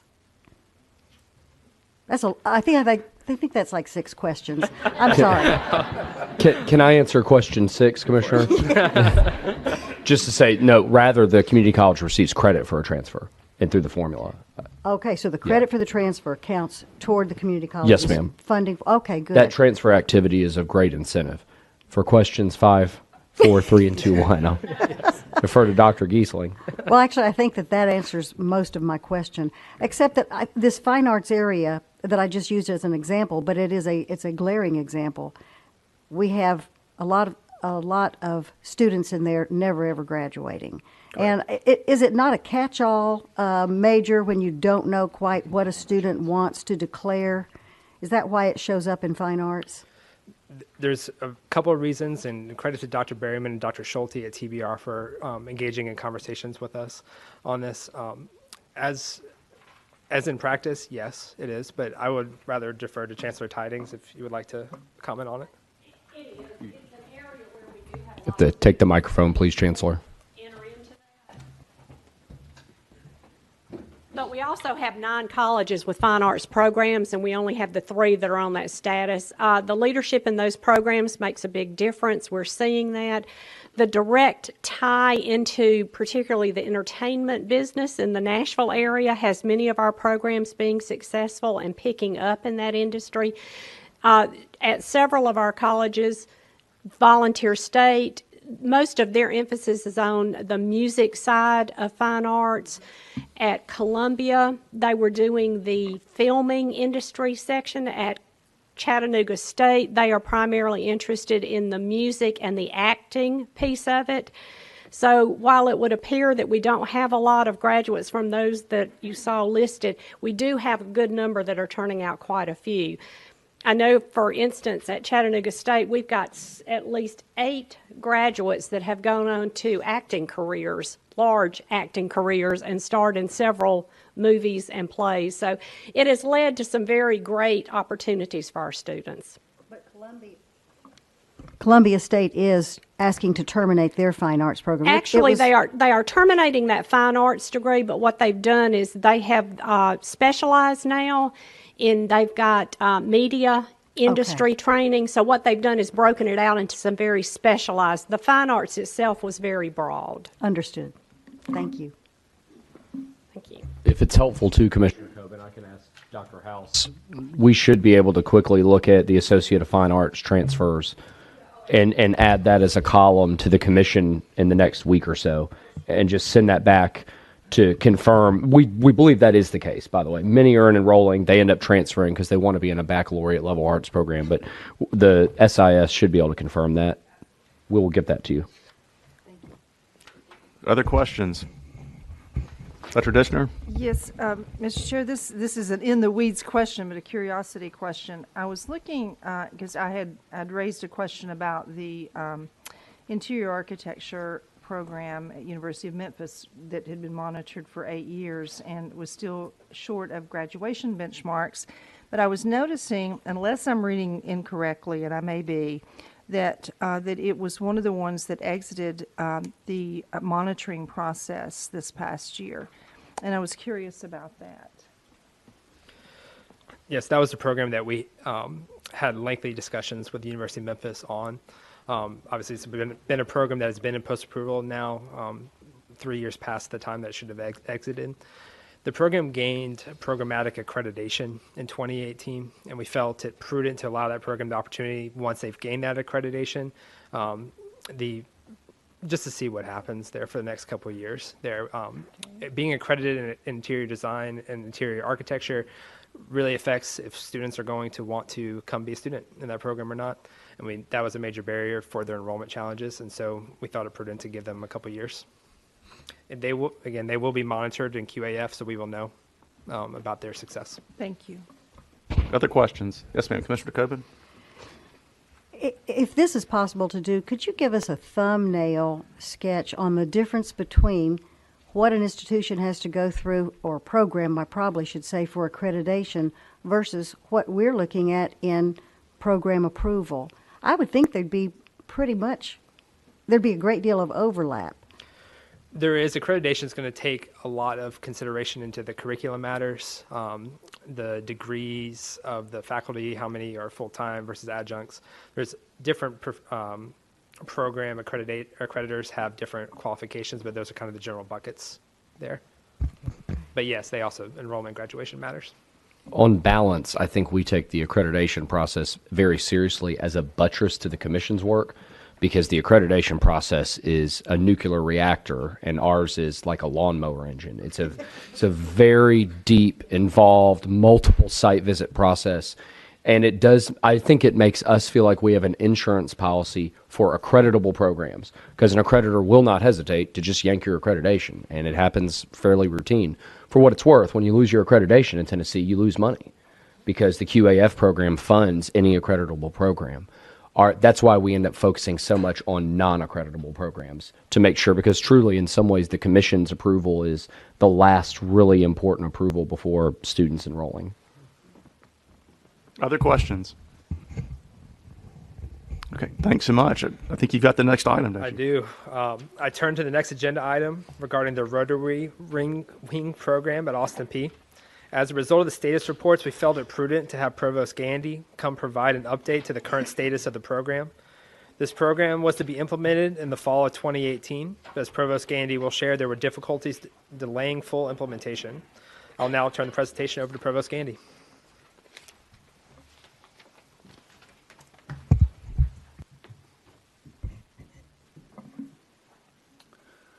Executive Director Kraus, distinguished members of the Commission, it's my honor to update you on this program that you approved a little over a year ago. First of all, as you remember, we felt that there was a need, and particularly as borne out through some studies we had commissioned, for more trained helicopter pilots in this region. And in particularly, not just because you can go to any flight school and learn how to fly a helicopter, but also have that bachelor's degree, because we felt this would open up more opportunities for these people as they advance through their careers.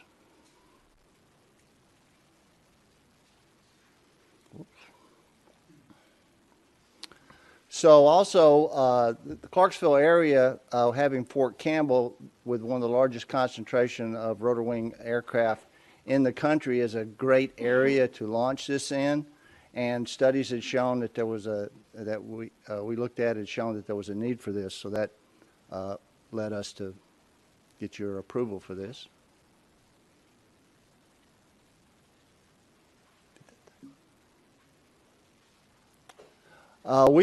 If you view this as kind of a race, we've run a long way in this race. We've cleared many hurdles. We have a couple to go, but just to make you aware of what we've done, you can see, first of all, we had, with our accrediting body, THEC, COC, we had to get approval for that. That was accomplished.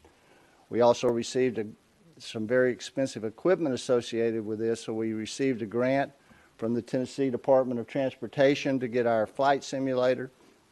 Also, we had to approve all these courses. We didn't have any aviation courses. That was successfully done.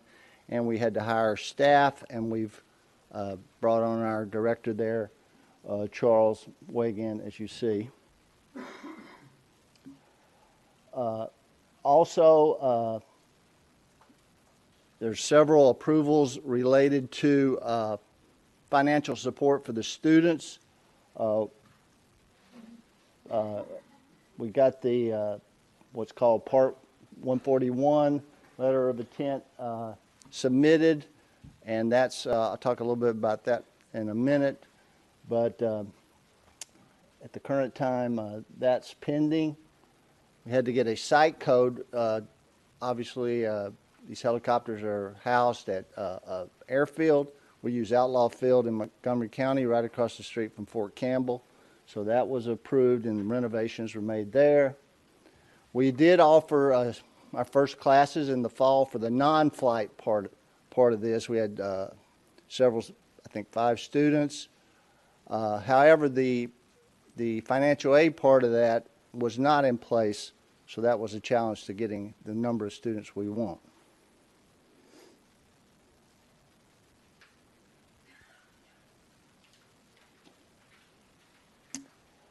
As I mentioned, there's a hangar and teaching facility that we've leased from Outlaw Field. There was quite a bit of renovation that was done to that, and that's nearing completion. And it will, of course, house our aircraft.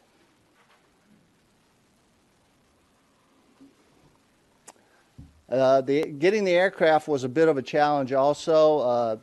There's very specific requirements for training helicopters, and the first few times we tried to purchase these, we encountered some difficulties, but I'm glad to tell you, as of now, all three aircraft are on site, and the last one was delivered on Monday, this past Monday, so we are ready as far as the aircraft are concerned.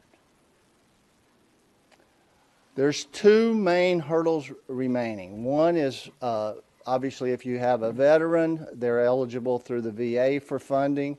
And as mentioned earlier today, there's some certifications required to get that approval. The holdup there has been getting the staff, which are now hired, and the helicopters on site. That is all taken care of. So my understanding now is in the next few weeks, this will should move forward very rapidly, which will enable our students to access VA benefits. The other side of that is there's also funding through the U.S. Department of Education opportunities. That requires an approval. First of all, the FAA has to come out and approve your site for instruction. Once that's approved, then we can move to having our students being eligible for things like Pell Grants. We've been in the queue for that several months, and then of course recently with the federal shutdown, that's impacted this approval. There's currently no activity going on at the FAA with regard to this approval. Our hope is very shortly this will be alleviated if we get the FAA back in business. Also, again, this is affiliated with Fort Campbell teaching site. Embry-Riddle also teaches aviation classes at Fort Campbell, and we're in negotiations with them. As soon as we get the FAA approval, we look to get a cooperative agreement between the two of us as far as meeting the aviation needs of the students out there. That's a picture of two of our helicopters, Gov 1 and Gov 2. We landed the little red one there on the campus a few weeks ago. It's a very exciting time. Several members of THEC were there for the ceremony. We have, as I mentioned, there's a third aircraft that just arrived this past Monday. It's about twice the size of these two. And with that, I'll be glad to answer any questions. Thank you very much, Dr. Gandy. Any questions for Dr. Gandy? Yes, sir, Commissioner Stafford. Dr. Gandy, I recognize a lot of the delays are really more timing delays, but were there any accretive impacts upon budgetary guidelines or budget needs that? No, there was nothing really related to budget. It was more technical approvals, bidding processes. There were just several little. For instance, on the aircraft, it turns out those aircraft are, you can't even get those in the United States. Those three aircraft you saw there were made in France. So once you leave the country for those kinds of approvals, it's very complicated. Other questions? Dr. Gandy, thank you so much. All right, that concludes item number 6 on our agenda, and we now turn to Brittany Mosby for her presentation.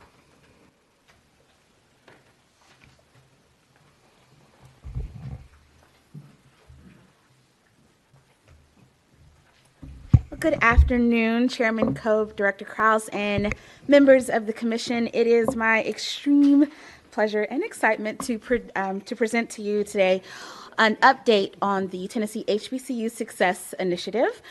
We are now officially in year 2, rolling right along. So just as a reminder, in 2017, the General Assembly and Governor Haslam passed Public Chapter 464, which provided for this success initiative, which has 3 main points that we have built as our strategic plan we're building around.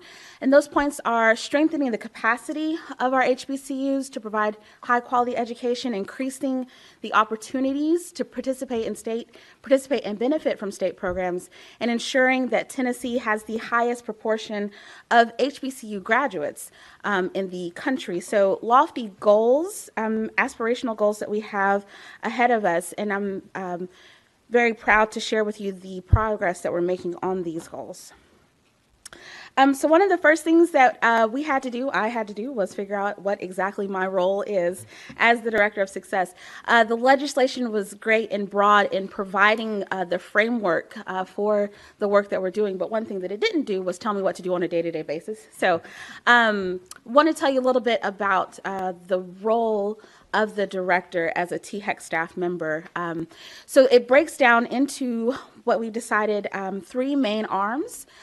Research and analysis. So I gather and I collect and analyze, synthesize data on the HBCUs across the state, particularly with regards to equity gaps, attainment and enrollment, and trends of those types.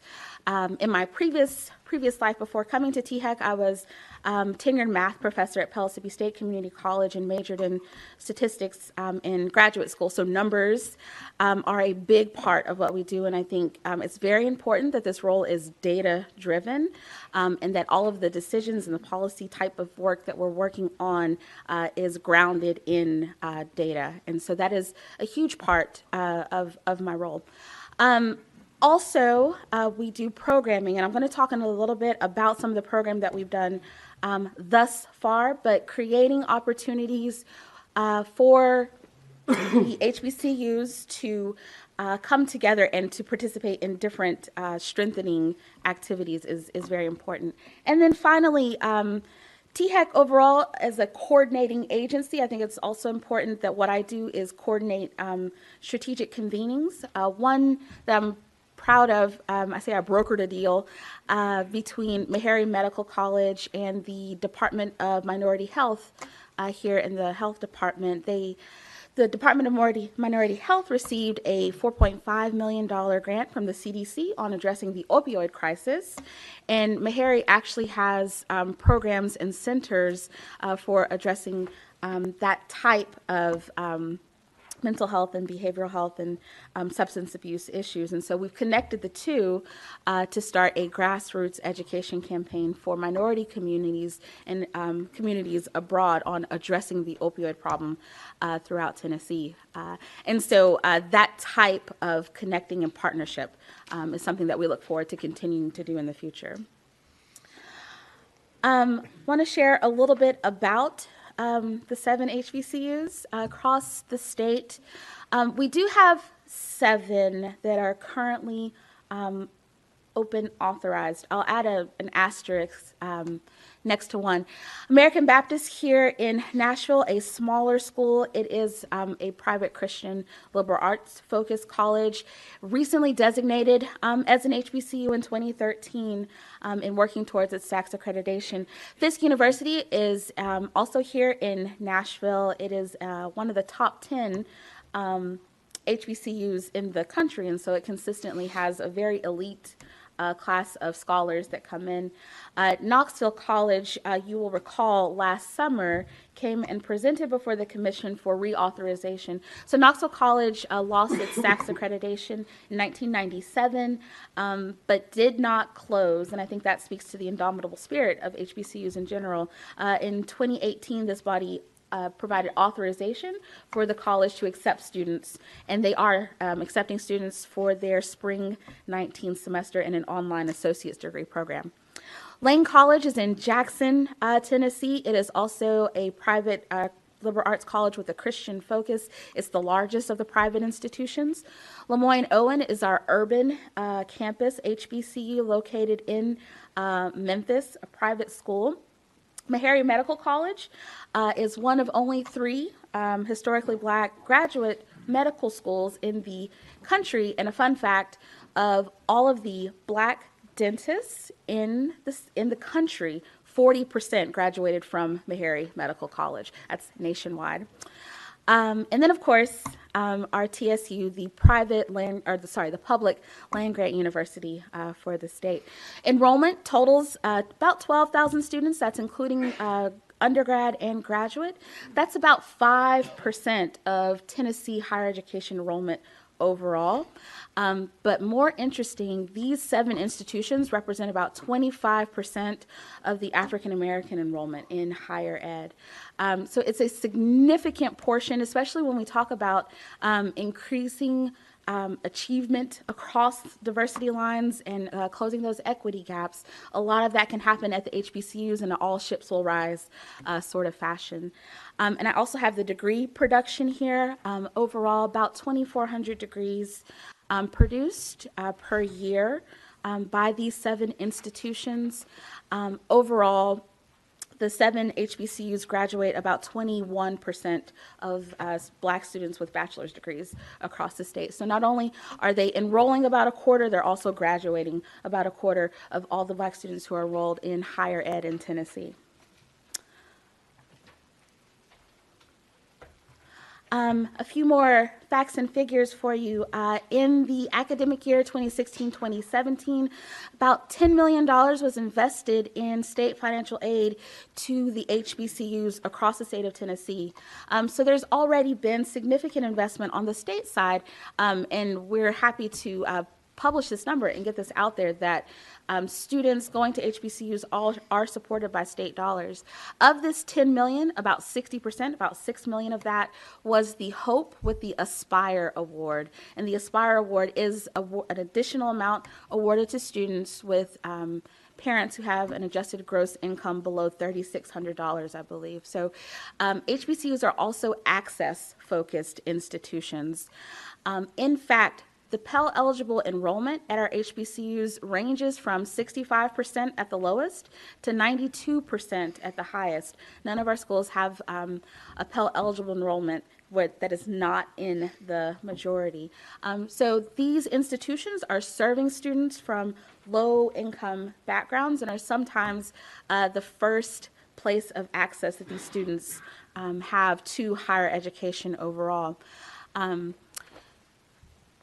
In addition, I think I've made the point about their enrollment. 1 in 4 black students matriculated out of all the 4-year students. So this does not include community colleges. This is just the 4-year level.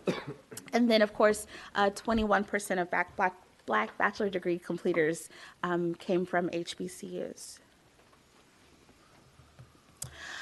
So as far as our activities, so in alignment with the 3 points of the strategic plan, these are some of the things that we've been up to this year. One thing that we noticed, so when we first started this journey of HBCU success, one of the things that we did was we visited each campus, and in some cases, this was the first time that THEC, that the state, had even been on campus, and we listened to hear what they needed, and one of the things that they mentioned was technical assistance and support. So for the private schools in particular, with smaller staffs and where people wore multiple hats, they wanted a way to access the support that we might be able to provide in a variety of areas. So we've started there. I've gone to Lane College to offer technical assistance around co-requisite remediation. So as a faculty member at Pellissippi State, I led our co-requisite remediation redesign team. Pellissippi State, we saw an increase from 25% of students who needed math remediation completing a college level course within their first 3 semesters. That jumped to 60% of students in their first year after co-requisite remediation implementation.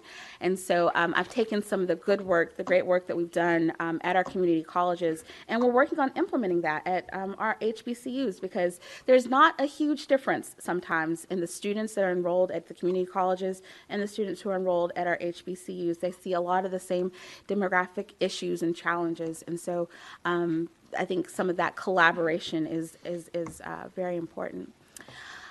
We are starting a internship.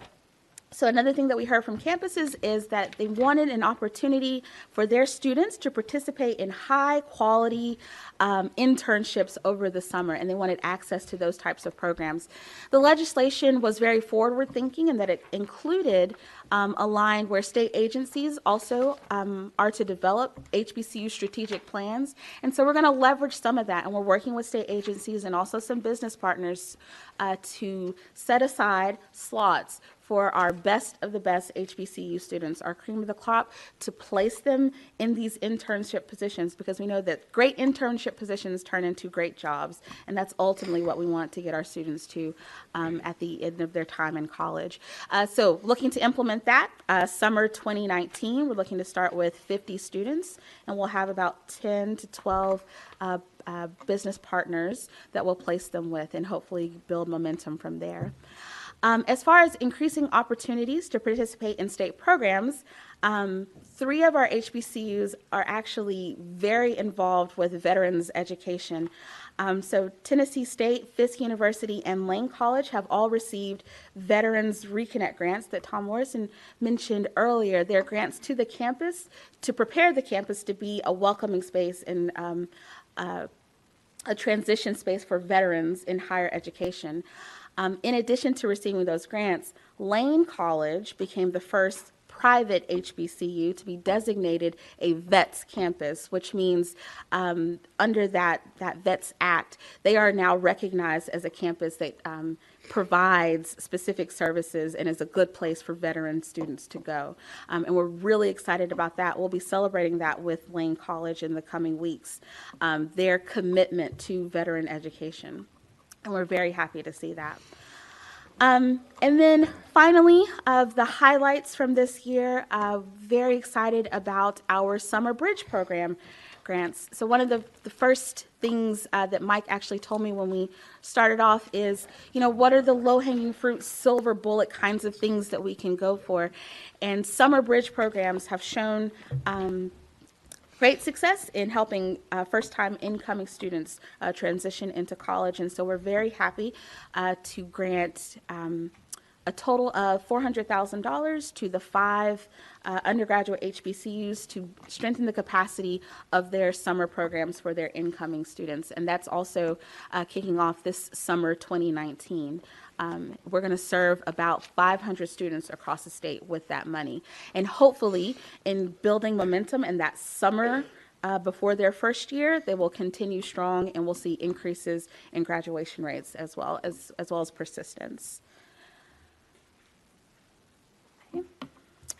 Our legislation also allowed for the creation of a board of advisors, or a steering committee, for our HBCUs. It's a board made up of the college presidents and also 9 appointed members from the legislature. And happy to report that we had our first meeting in November of 2018, and it was a phenomenal group. We have a variety of industries, from HCA to the NAACP in Memphis represented on the board, a dynamic group of business leaders and faith leaders, all excited about HBCUs. And so we're very excited about the progress that we're going to make moving forward. One of the things that the board talked about is how to encourage and foster public-private collaboration, and how to help our HBCUs establish those connections in the community and with businesses to overall increase their sustainability. And so I'll be happy to report again on the momentum that is building. But that concludes my presentation. I'm happy to answer any questions. Thanks, Brittany. Questions for Brittany? Brittany, in your report, it says there are 100 HBCUs nationwide. Yes. 7 in Tennessee. Is there another state that has more than 7? Yes. Alabama. Okay. Alabama has 12, I believe, at the last count. Yeah. All righty. And Brittany, you may have mentioned this earlier because I've heard it before, but I think it's important to remind everybody how unique it is that Tennessee's doing this as compared to other states in the country. Is there another state that's put as much emphasis as we have on this? No. Yes, and thank you for reminding me to bring that up. So Tennessee, as far as we know, is the first state to have a higher education professional whose sole focus is HBCU success. I will point out that in Alabama, they have a governor cabinet position who deals with minority affairs, but she's not a higher ed professional. She also does health and small business development and other various concerns. So we are the only state that is exclusively focused in the higher ed space on building the capacity of our institutions. That's something to really be proud of. Yes. So, yeah, Yes, that's great. Other questions or comments? Commissioner Winton. I just want to make a comment as a Tennessee State University graduate. I'm just so excited to see this, and I applaud the success that you've seen so far and look forward to hearing about more in the future. Thank you. Other comments or questions? Commissioner Stafford. Appreciate the presentation, a lot of good information. In looking at the commentary about the executive in residence program, I see that that rotates roughly every semester. Yes. Tell me a little bit about that process and, Sure. and how the rotation really will benefit the universities. Sure. Yes. And actually, we started off with every semester, but with Lane, what we've realized is, one, it's hard to pull yourself away from a campus once you start spending time. I think in addition to providing technical assistance, another benefit here is that I really get a sense of the campus context and their specific needs, so that I can make informed decisions and provide information based on that. So actually, the first semester has spilled over into a second semester, to your point. So we are taking a look at how to optimally operate the rotation, but I will say that the institutions have all indicated that they want to be next. And so I think what we'll do is try to balance it between the divisions, the grand divisions, and we'll try to make sure that everyone gets included and that we don't have any schools left out. Yeah. We will be turning to the commission for support and specifically around the internship program. Many of you all have linkages with industry. I was able to accompany Brittany to every campus except for one, and it's the only thing I heard everywhere is, we really need help to have pipelines and great businesses for our HBCU students to be able to participate in and build those networks. So we will be asking the commission to support that. Also want to thank Commissioner Johnston, who's a member of the HBCU Board of Advisors, and Chairman Cope came by that day, and I think it was a really great opportunity just for us to sit in a room and have a meeting that no other state's really having, to have public and private institutions sitting together. So we're very grateful, Commissioner, for your support, and we will be calling on all of you to try to help us think through internship pipelines in each of your communities. Thanks very much. Thank you. Thank you. All right, very good. Well, we're now down to our system reports. And our first system report is for the Tennessee Board of Regents, Chancellor Tidings.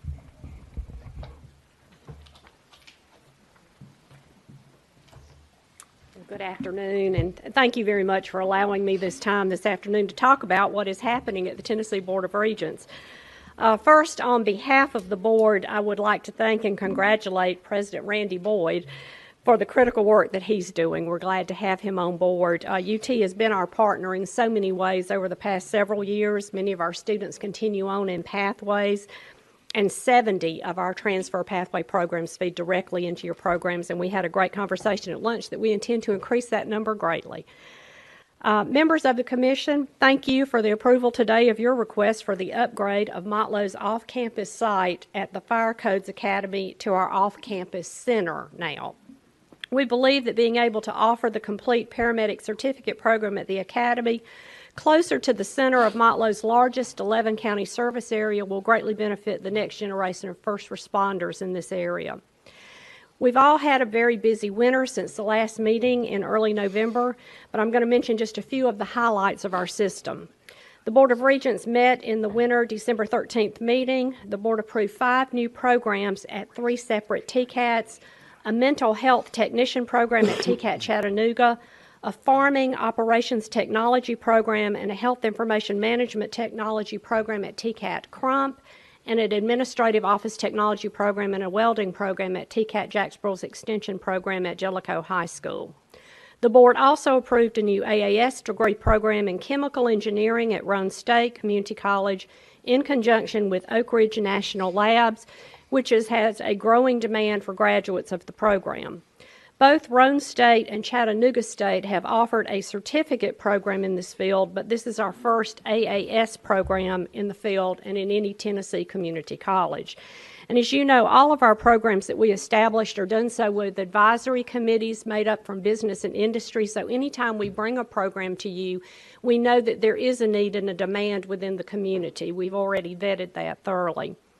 Among several new and revised policies that the board adopted is a new policy to facilitate articulation and transfer agreements between the colleges of applied technology and our own community colleges.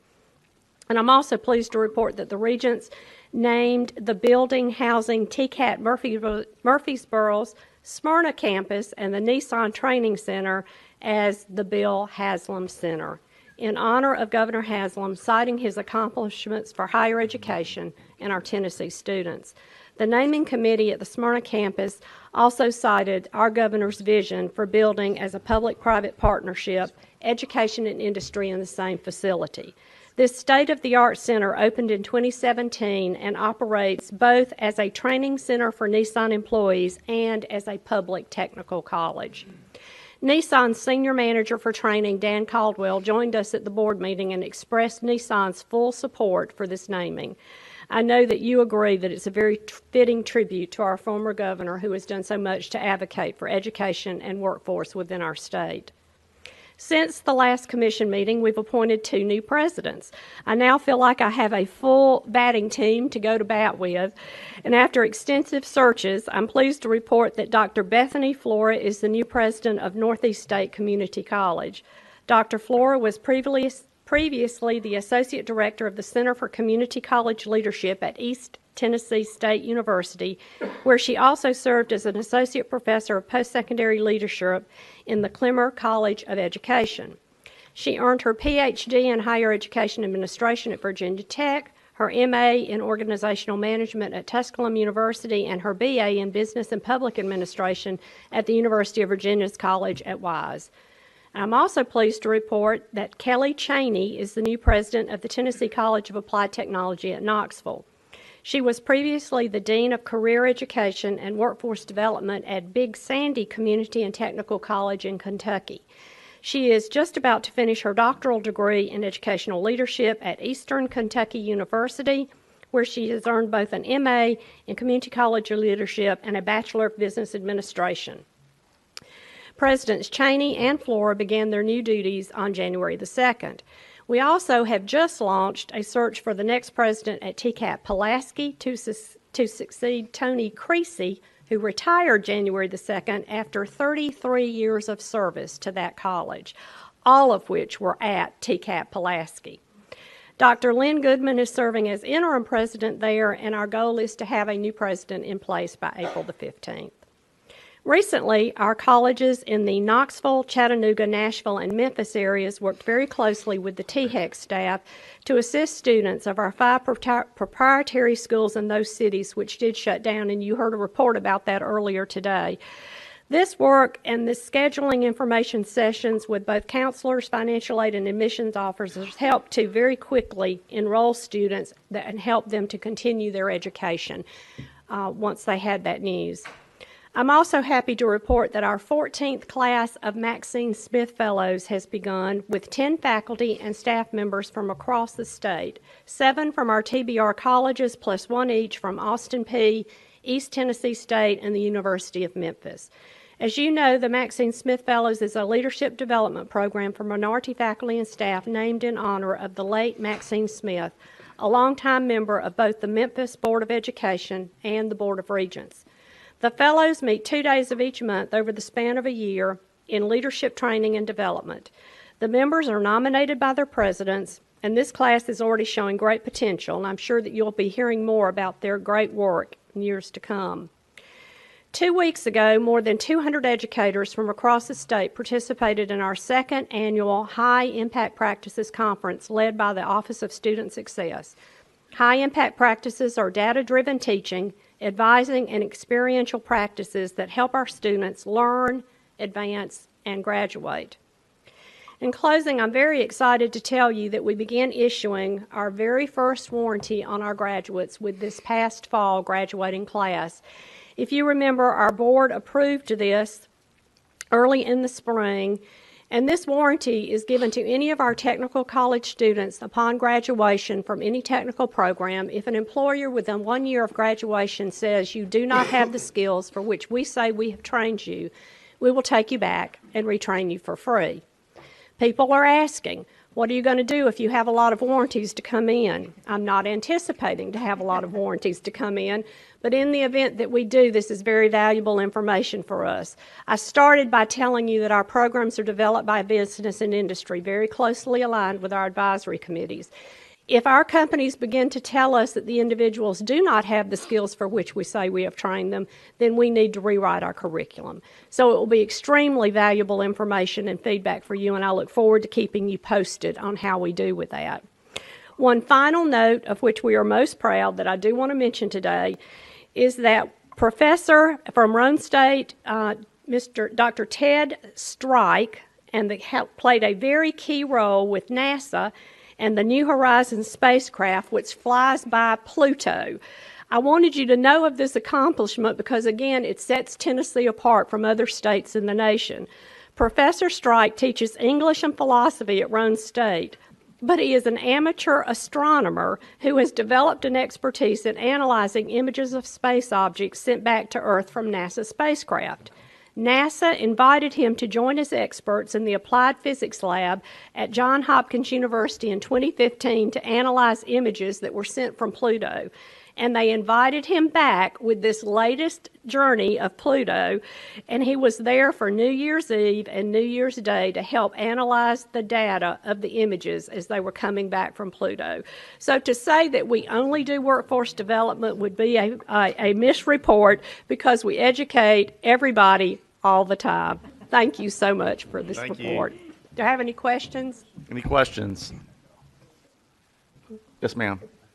Tidings, when can you expect to get the first reports on your warranty for your class graduates? The cards have been issued. They were issued in December. We haven't heard anything from anyone at this point. They have a year from the date that they're issued. Okay. We will be giving them out with every graduating class, so we'll keep you posted. I love the idea. I wish you luck. Thank you. Thank you. Other questions? Thanks, Chancellor Tidings. Thank you. And next we have THEC alumnus and friend of higher education, President Randy Boyd from the University of Tennessee. Well, great. Well, thank you, Mr. Chairman. Thank you, Executive Director Krause and the Commission. It's great to be back and exciting to be rejoined with so many friends. I want to say I appreciate change. However, I was a little distressed when I heard that it was Chick-fil-A versus Ray's, but thank you for keeping the brownies. That was the important part. So when I saw that on the line, everything was good. We'll take a moment of personal privilege and share a little bit of trivia, say that I loved working at THEC so much. My goal when I was chairman before Evan took over, my goal was to be the longest serving chairman of THEC in THEC's history. And that was the plan. Governor Haslam calls one December day and says, would you like to be commissioner of ECD? Only if I can continue to be chairman of THEC.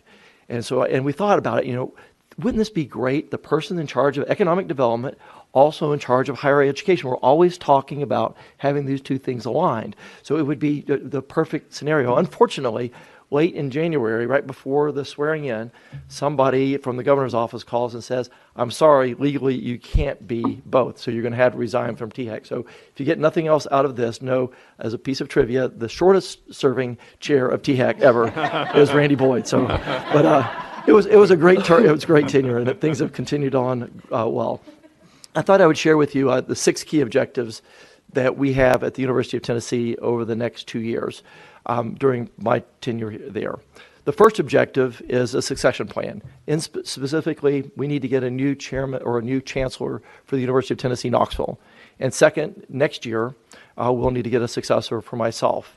I'm guaranteed that we're going to have success with the UT Knoxville chancellor search because your Kara Soliak is on the committee, so she's guaranteed me we're going to get some great candidates, and so I'm looking forward to the picking that successor sometime in May. We have the normal list of attributes you would expect from a chancellor, but there are 2 key things that I've told the search committee that I want to insist on. The first of which is we need to have a chancellor that wakes up every day focused on student success. Too often I come to meetings on higher education in which conversations are around faculty and capital and programming and so many other things, and the word student never comes up. Whoever that comes to talk to us about taking this role needs to wake up every day thinking about how do I make sure the students that have entrusted their future with us are successful. So that's the first attribute that we're going to insist on. And the second one may not be obvious to you, but one of the things that we also have to do a better job of within the University of Tennessee system is better collaboration. Too often we can work in silos within our colleges or within our universities and not collaborate with our other partners across the system. So we're going to make sure that the next University of Tennessee chancellor understands they're a part of a team, the Team UT, and they're going to be focused on making sure we're sharing best practices and working with the other universities. So 2 key things I'm confident that we'll be able to find somebody like that. The second objective kind of ties to the first objective, and that is we have to do a better job of doing our part for the state in talent development. You know, as we think about contributing to the Drive to 55, we've got to make sure that we're doing our part. Last year, we contributed 11,806 new degrees to our state, 11,806 people that are now going to be very gainfully employed in our state. We need to do more of that, though. How do we increase the number of graduates? How do we increase our contribution to the state of Tennessee? There's at least 2 things. One is we've got to graduate more of the students that show up. And here's the good news, and this is the public-facing thing that we always say. So we set records last year with new graduation rates. At the University of Tennessee, Chattanooga, 47.3% graduation rate in 6 years. That's the best in UTC's history, and a big increase. At UT Martin, last year, 47.5% graduated in 6 years. Also a record for them. 2 of the best in the state, except for the University of Tennessee, Knoxville, which is the best public institution in the state, with a 6-year graduation rate of 72.5%, up 2%. So, and many of the people in this room are all in the higher education space, and you're probably familiar with those benchmarks, and you're thinking, hey, isn't that really great? But when you're talking to the average family and the average student, and you say, 1 out of every 2 of you that come to the University of Tennessee Martin or the University of Tennessee Chattanooga with a dream of graduating and having a more productive life, and 1 out of every 4 that come to the University of Tennessee Knoxville, our best university, are going to leave with your dream unfulfilled.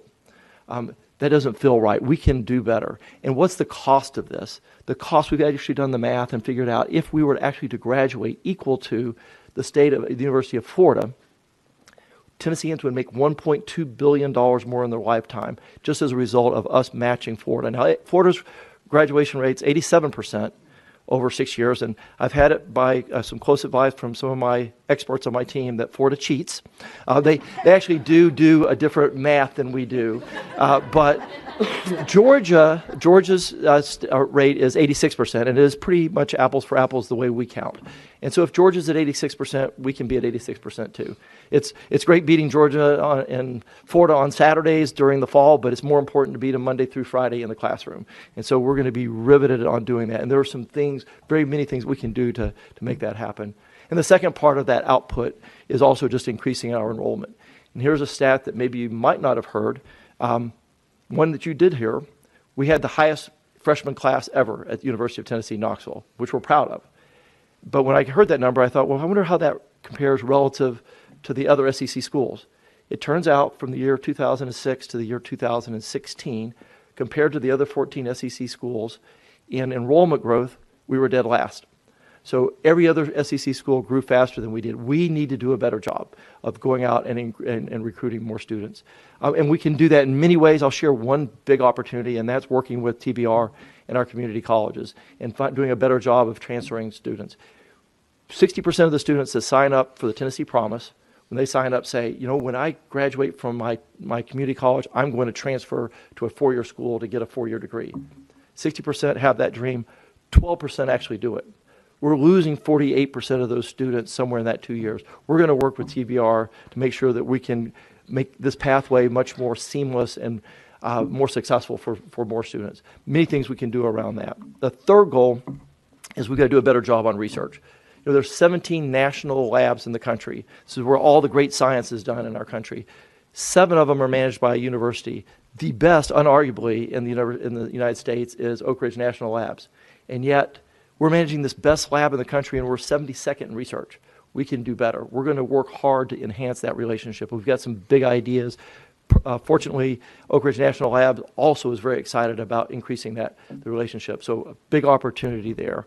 Fourth, we want to improve our engagement across the state. We do a lot of things already. UT Ag Extension offices are in every one of the 95 counties, and you know their story. There's so many other things that we do just at the faculty level.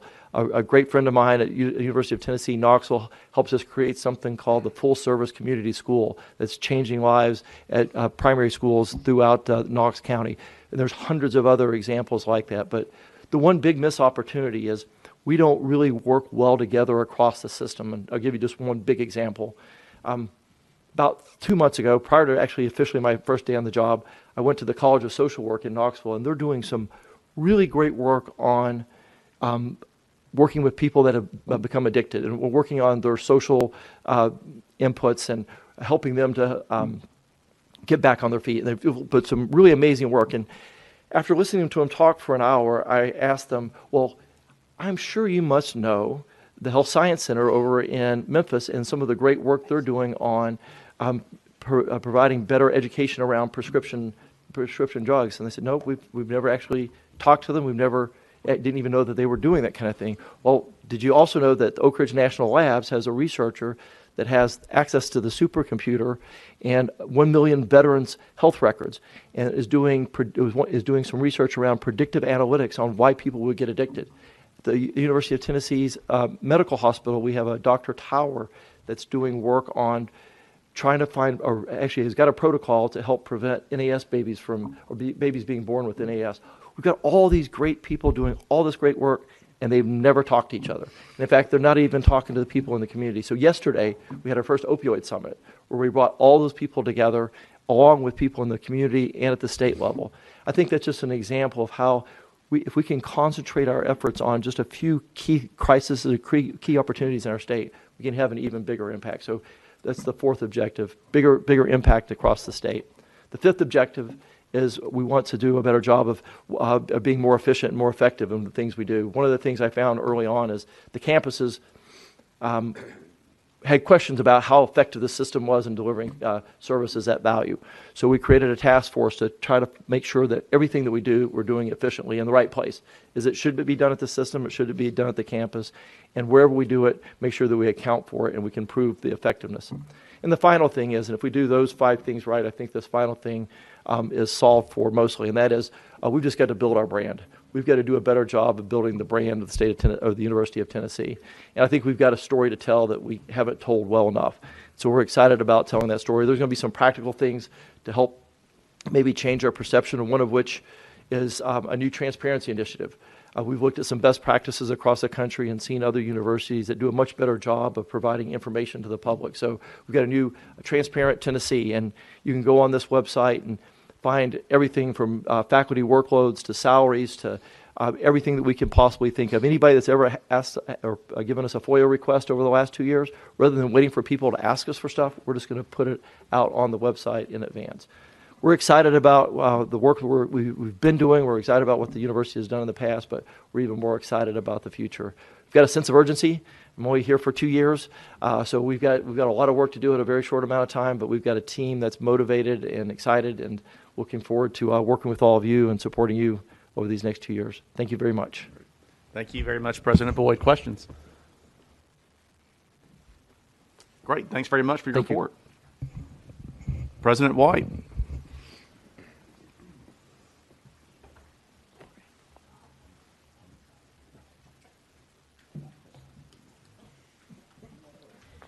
I was congratulating myself for not bringing PowerPoint so that I wouldn't have trouble using it. And then I follow someone who doesn't bring notes. Thank you. Thank you. So, thank you, Chairman Cope, Commission, and Executive Director Krause for the opportunity to give you a report on behalf of the locally governed institutions. You know, I've been in higher ed now for 30 years, and we use the term more now than we used to, but we use the term customer. Who is your customer? And President Boyd identified the customer as the student, and I agree with it. We've got to talk about students, and I hear that in this room a lot. We talk a lot about student success. But we have a broad array of customers, and so when I think about Austin P and the other 5 LGIs, we're also talking about the workforce as our customer, because they're expecting us to put out graduates who can join them knowing what they know how to do. I'm so glad you had the warranty idea, because you will know if the customers are getting what they expect when students graduate from the technical schools. But parents are our customers, and the legislature, and the taxpayers, and alumni, and donors. And we have a myriad of customers, people who I would say are stakeholders.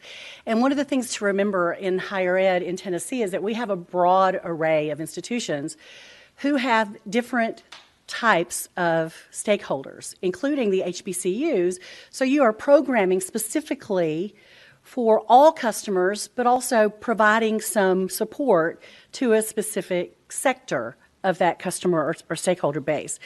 And so I want to talk a little bit about what makes us unique. And it might go back to that lunch pail versus playground comment as well, sir, because we all have to provide a type of education that sets our graduates in place for a successful life after graduation. And so I'll use one of my favorite places to go as an example. I like ice cream. I love ice cream. And if I go to Baskin-Robbins, I can pick 31 flavors. And a lot of them are different, but they're going to have vanilla. And if I go to Cold Stone, I can't give you as many examples as Mr. Krause can give you on donut places, but I can tell you a lot about ice cream shops, right? So if I go to Cold Stone, I can pick different flavors than if I were to go to Baskin-Robbins, but I'm still going to get vanilla. And so all of us have to operate in a space where we get our students an opportunity to learn English and psychology and biology and the basics that you would expect a graduate of a learning higher education institution to have. And so we all do that. But we also recognize that as you get into very specific niche programs, you can't have an overduplication, because at that point, it doesn't make sense financially. It's too expensive for the state to do that. So I asked my colleagues to give me some information about the things that we offer that might be fitting a niche for the state of Tennessee, knowing that our missions are different. And so you've already heard that Tennessee State University is a land-grant institution and is a designated HBCU. Several of us started as normal schools with the idea that we were going to teach teachers, and then we expanded from that, and that would be East Tennessee State and Middle Tennessee State, University of Memphis, and Austin P. Tennessee Tech started as a church-supported school, and then also a Polytechnic Institute before becoming Tennessee's Tech University. So we all have our own foci, even though we have some similarities. So I asked my colleagues to give me some ideas of things that I could share with you, and I'm sure you know about them. But one is from the University of Memphis. They offer a Doctor of Liberal Studies degree that you approved last year. It's only one of 3 in the nation. The idea is that people should have an opportunity to achieve a dream, and it might be a dream that's very different from anyone else's. This Doctorate of Liberal Studies will allow a person to tailor-make a doctoral program that will allow that person to get expertise and get training and a broad education at the doctoral level and something that's pretty specific to that person's needs. You don't want 15 of those in the state, but you certainly need more than 3 in the nation. And so the University of Memphis is filling that niche. They also offer an MS and a PhD in earth sciences with a concentration in geophysics. Students have an opportunity to work with the Center for Earthquake Research. There's a reason it's in Memphis, I'll just say that, and information to conduct research, and they have access to various high-tech equipment that, again, could not be duplicated across the state, but it's really important work that helps the state of Tennessee. Graduates prepare for careers in areas like oil and gas exploration, engineering, industry, or gas extraction. 40 years ago, East Tennessee State University graduated its first class of medical students from the Quillen College of Medicine. Since then, they've awarded more than 2,100 medical degrees. More than half of those people stayed in the state of Tennessee to practice medicine. They are ranked 7th in the nation for rural medicine, and they've earned national recognition for preparing primary care physicians. Quillen also has one of the highest percentage enrollments of veteran and military students in the United States. Simulations are used across the country to train healthcare professionals, and the ETSU College of Public Health has created ways to incorporate those simulations featuring actual replica low resource homes from various nations. So a lot of students cannot travel to third world countries, but they can actually visit a home in a training exercise just through simulation. So they know how to become public healthcare workers in various sites across the world, actually, without ever having to leave East Tennessee. And that is also through the Niswonger. I hope I pronounced that correctly. I'm sorry to ask you. Niswonger. That's through the Niswonger Village at Valley Brook. So students can apply theory in a hands-on environment to address health challenges and health systems, both domestic and international. In the Cumberland Plateau, Tennessee Tech's vehicular engineering program in the College of Engineering supports the state's vibrant automotive and associated supplier industries while growing renewable and sustainable transportation and manufacturing sectors. Graduates benefit from emerging areas in embedded software, math modeling, and electronic controls as the industry moves toward electric and autonomous vehicles. In addition, Tennessee Tech's College of Education has a virtual immersive interaction observation research center, which is designed to work with immersive virtual reality and explore its impact and future in teaching, learning, and K-12 education. Students improve their skills as teacher candidates using full-body immersion to simulate situations such as walking students to the lunchroom, which is way more difficult than that sounds, I'll tell you. And I have grandchildren, I know this. And also practicing full lessons and other situations. So because of this resource, the Vision Center can simulate any type of situation in a classroom setting. Established in 1942, Middle Tennessee State University's Aerospace Department is a signature department that has grown into one of the most respected aerospace programs in the nation. The department offers a bachelor's degree in aerospace and a master's degree in aeronautical science. Students from 32 states and 16 foreign countries have been drawn to the study in the aerospace program. So we talked a few minutes ago about the University of Memphis having a new aviation program. So that's in commercial aviation. You have other fixed-wing aviation offered at Middle, and Austin Peay just developed the rotor wing. So they're all in aviation, but they're all different, all offering a specific niche type of education to students who have different career goals. MTSU also offers a bachelor's degree and a master's degree in the recording industry. The recording industry program is one of the largest of its kind and has an average enrollment of 1,200 to 1,700 students. And I want to just give a little illustration real quickly here, but before I ever was in my first job in rank in 1988 at the University of Alaska, I worked at my alma mater in Cleveland at Lee College, Lee University. And I remember I was also in the radio business, and I was part owner of a radio station.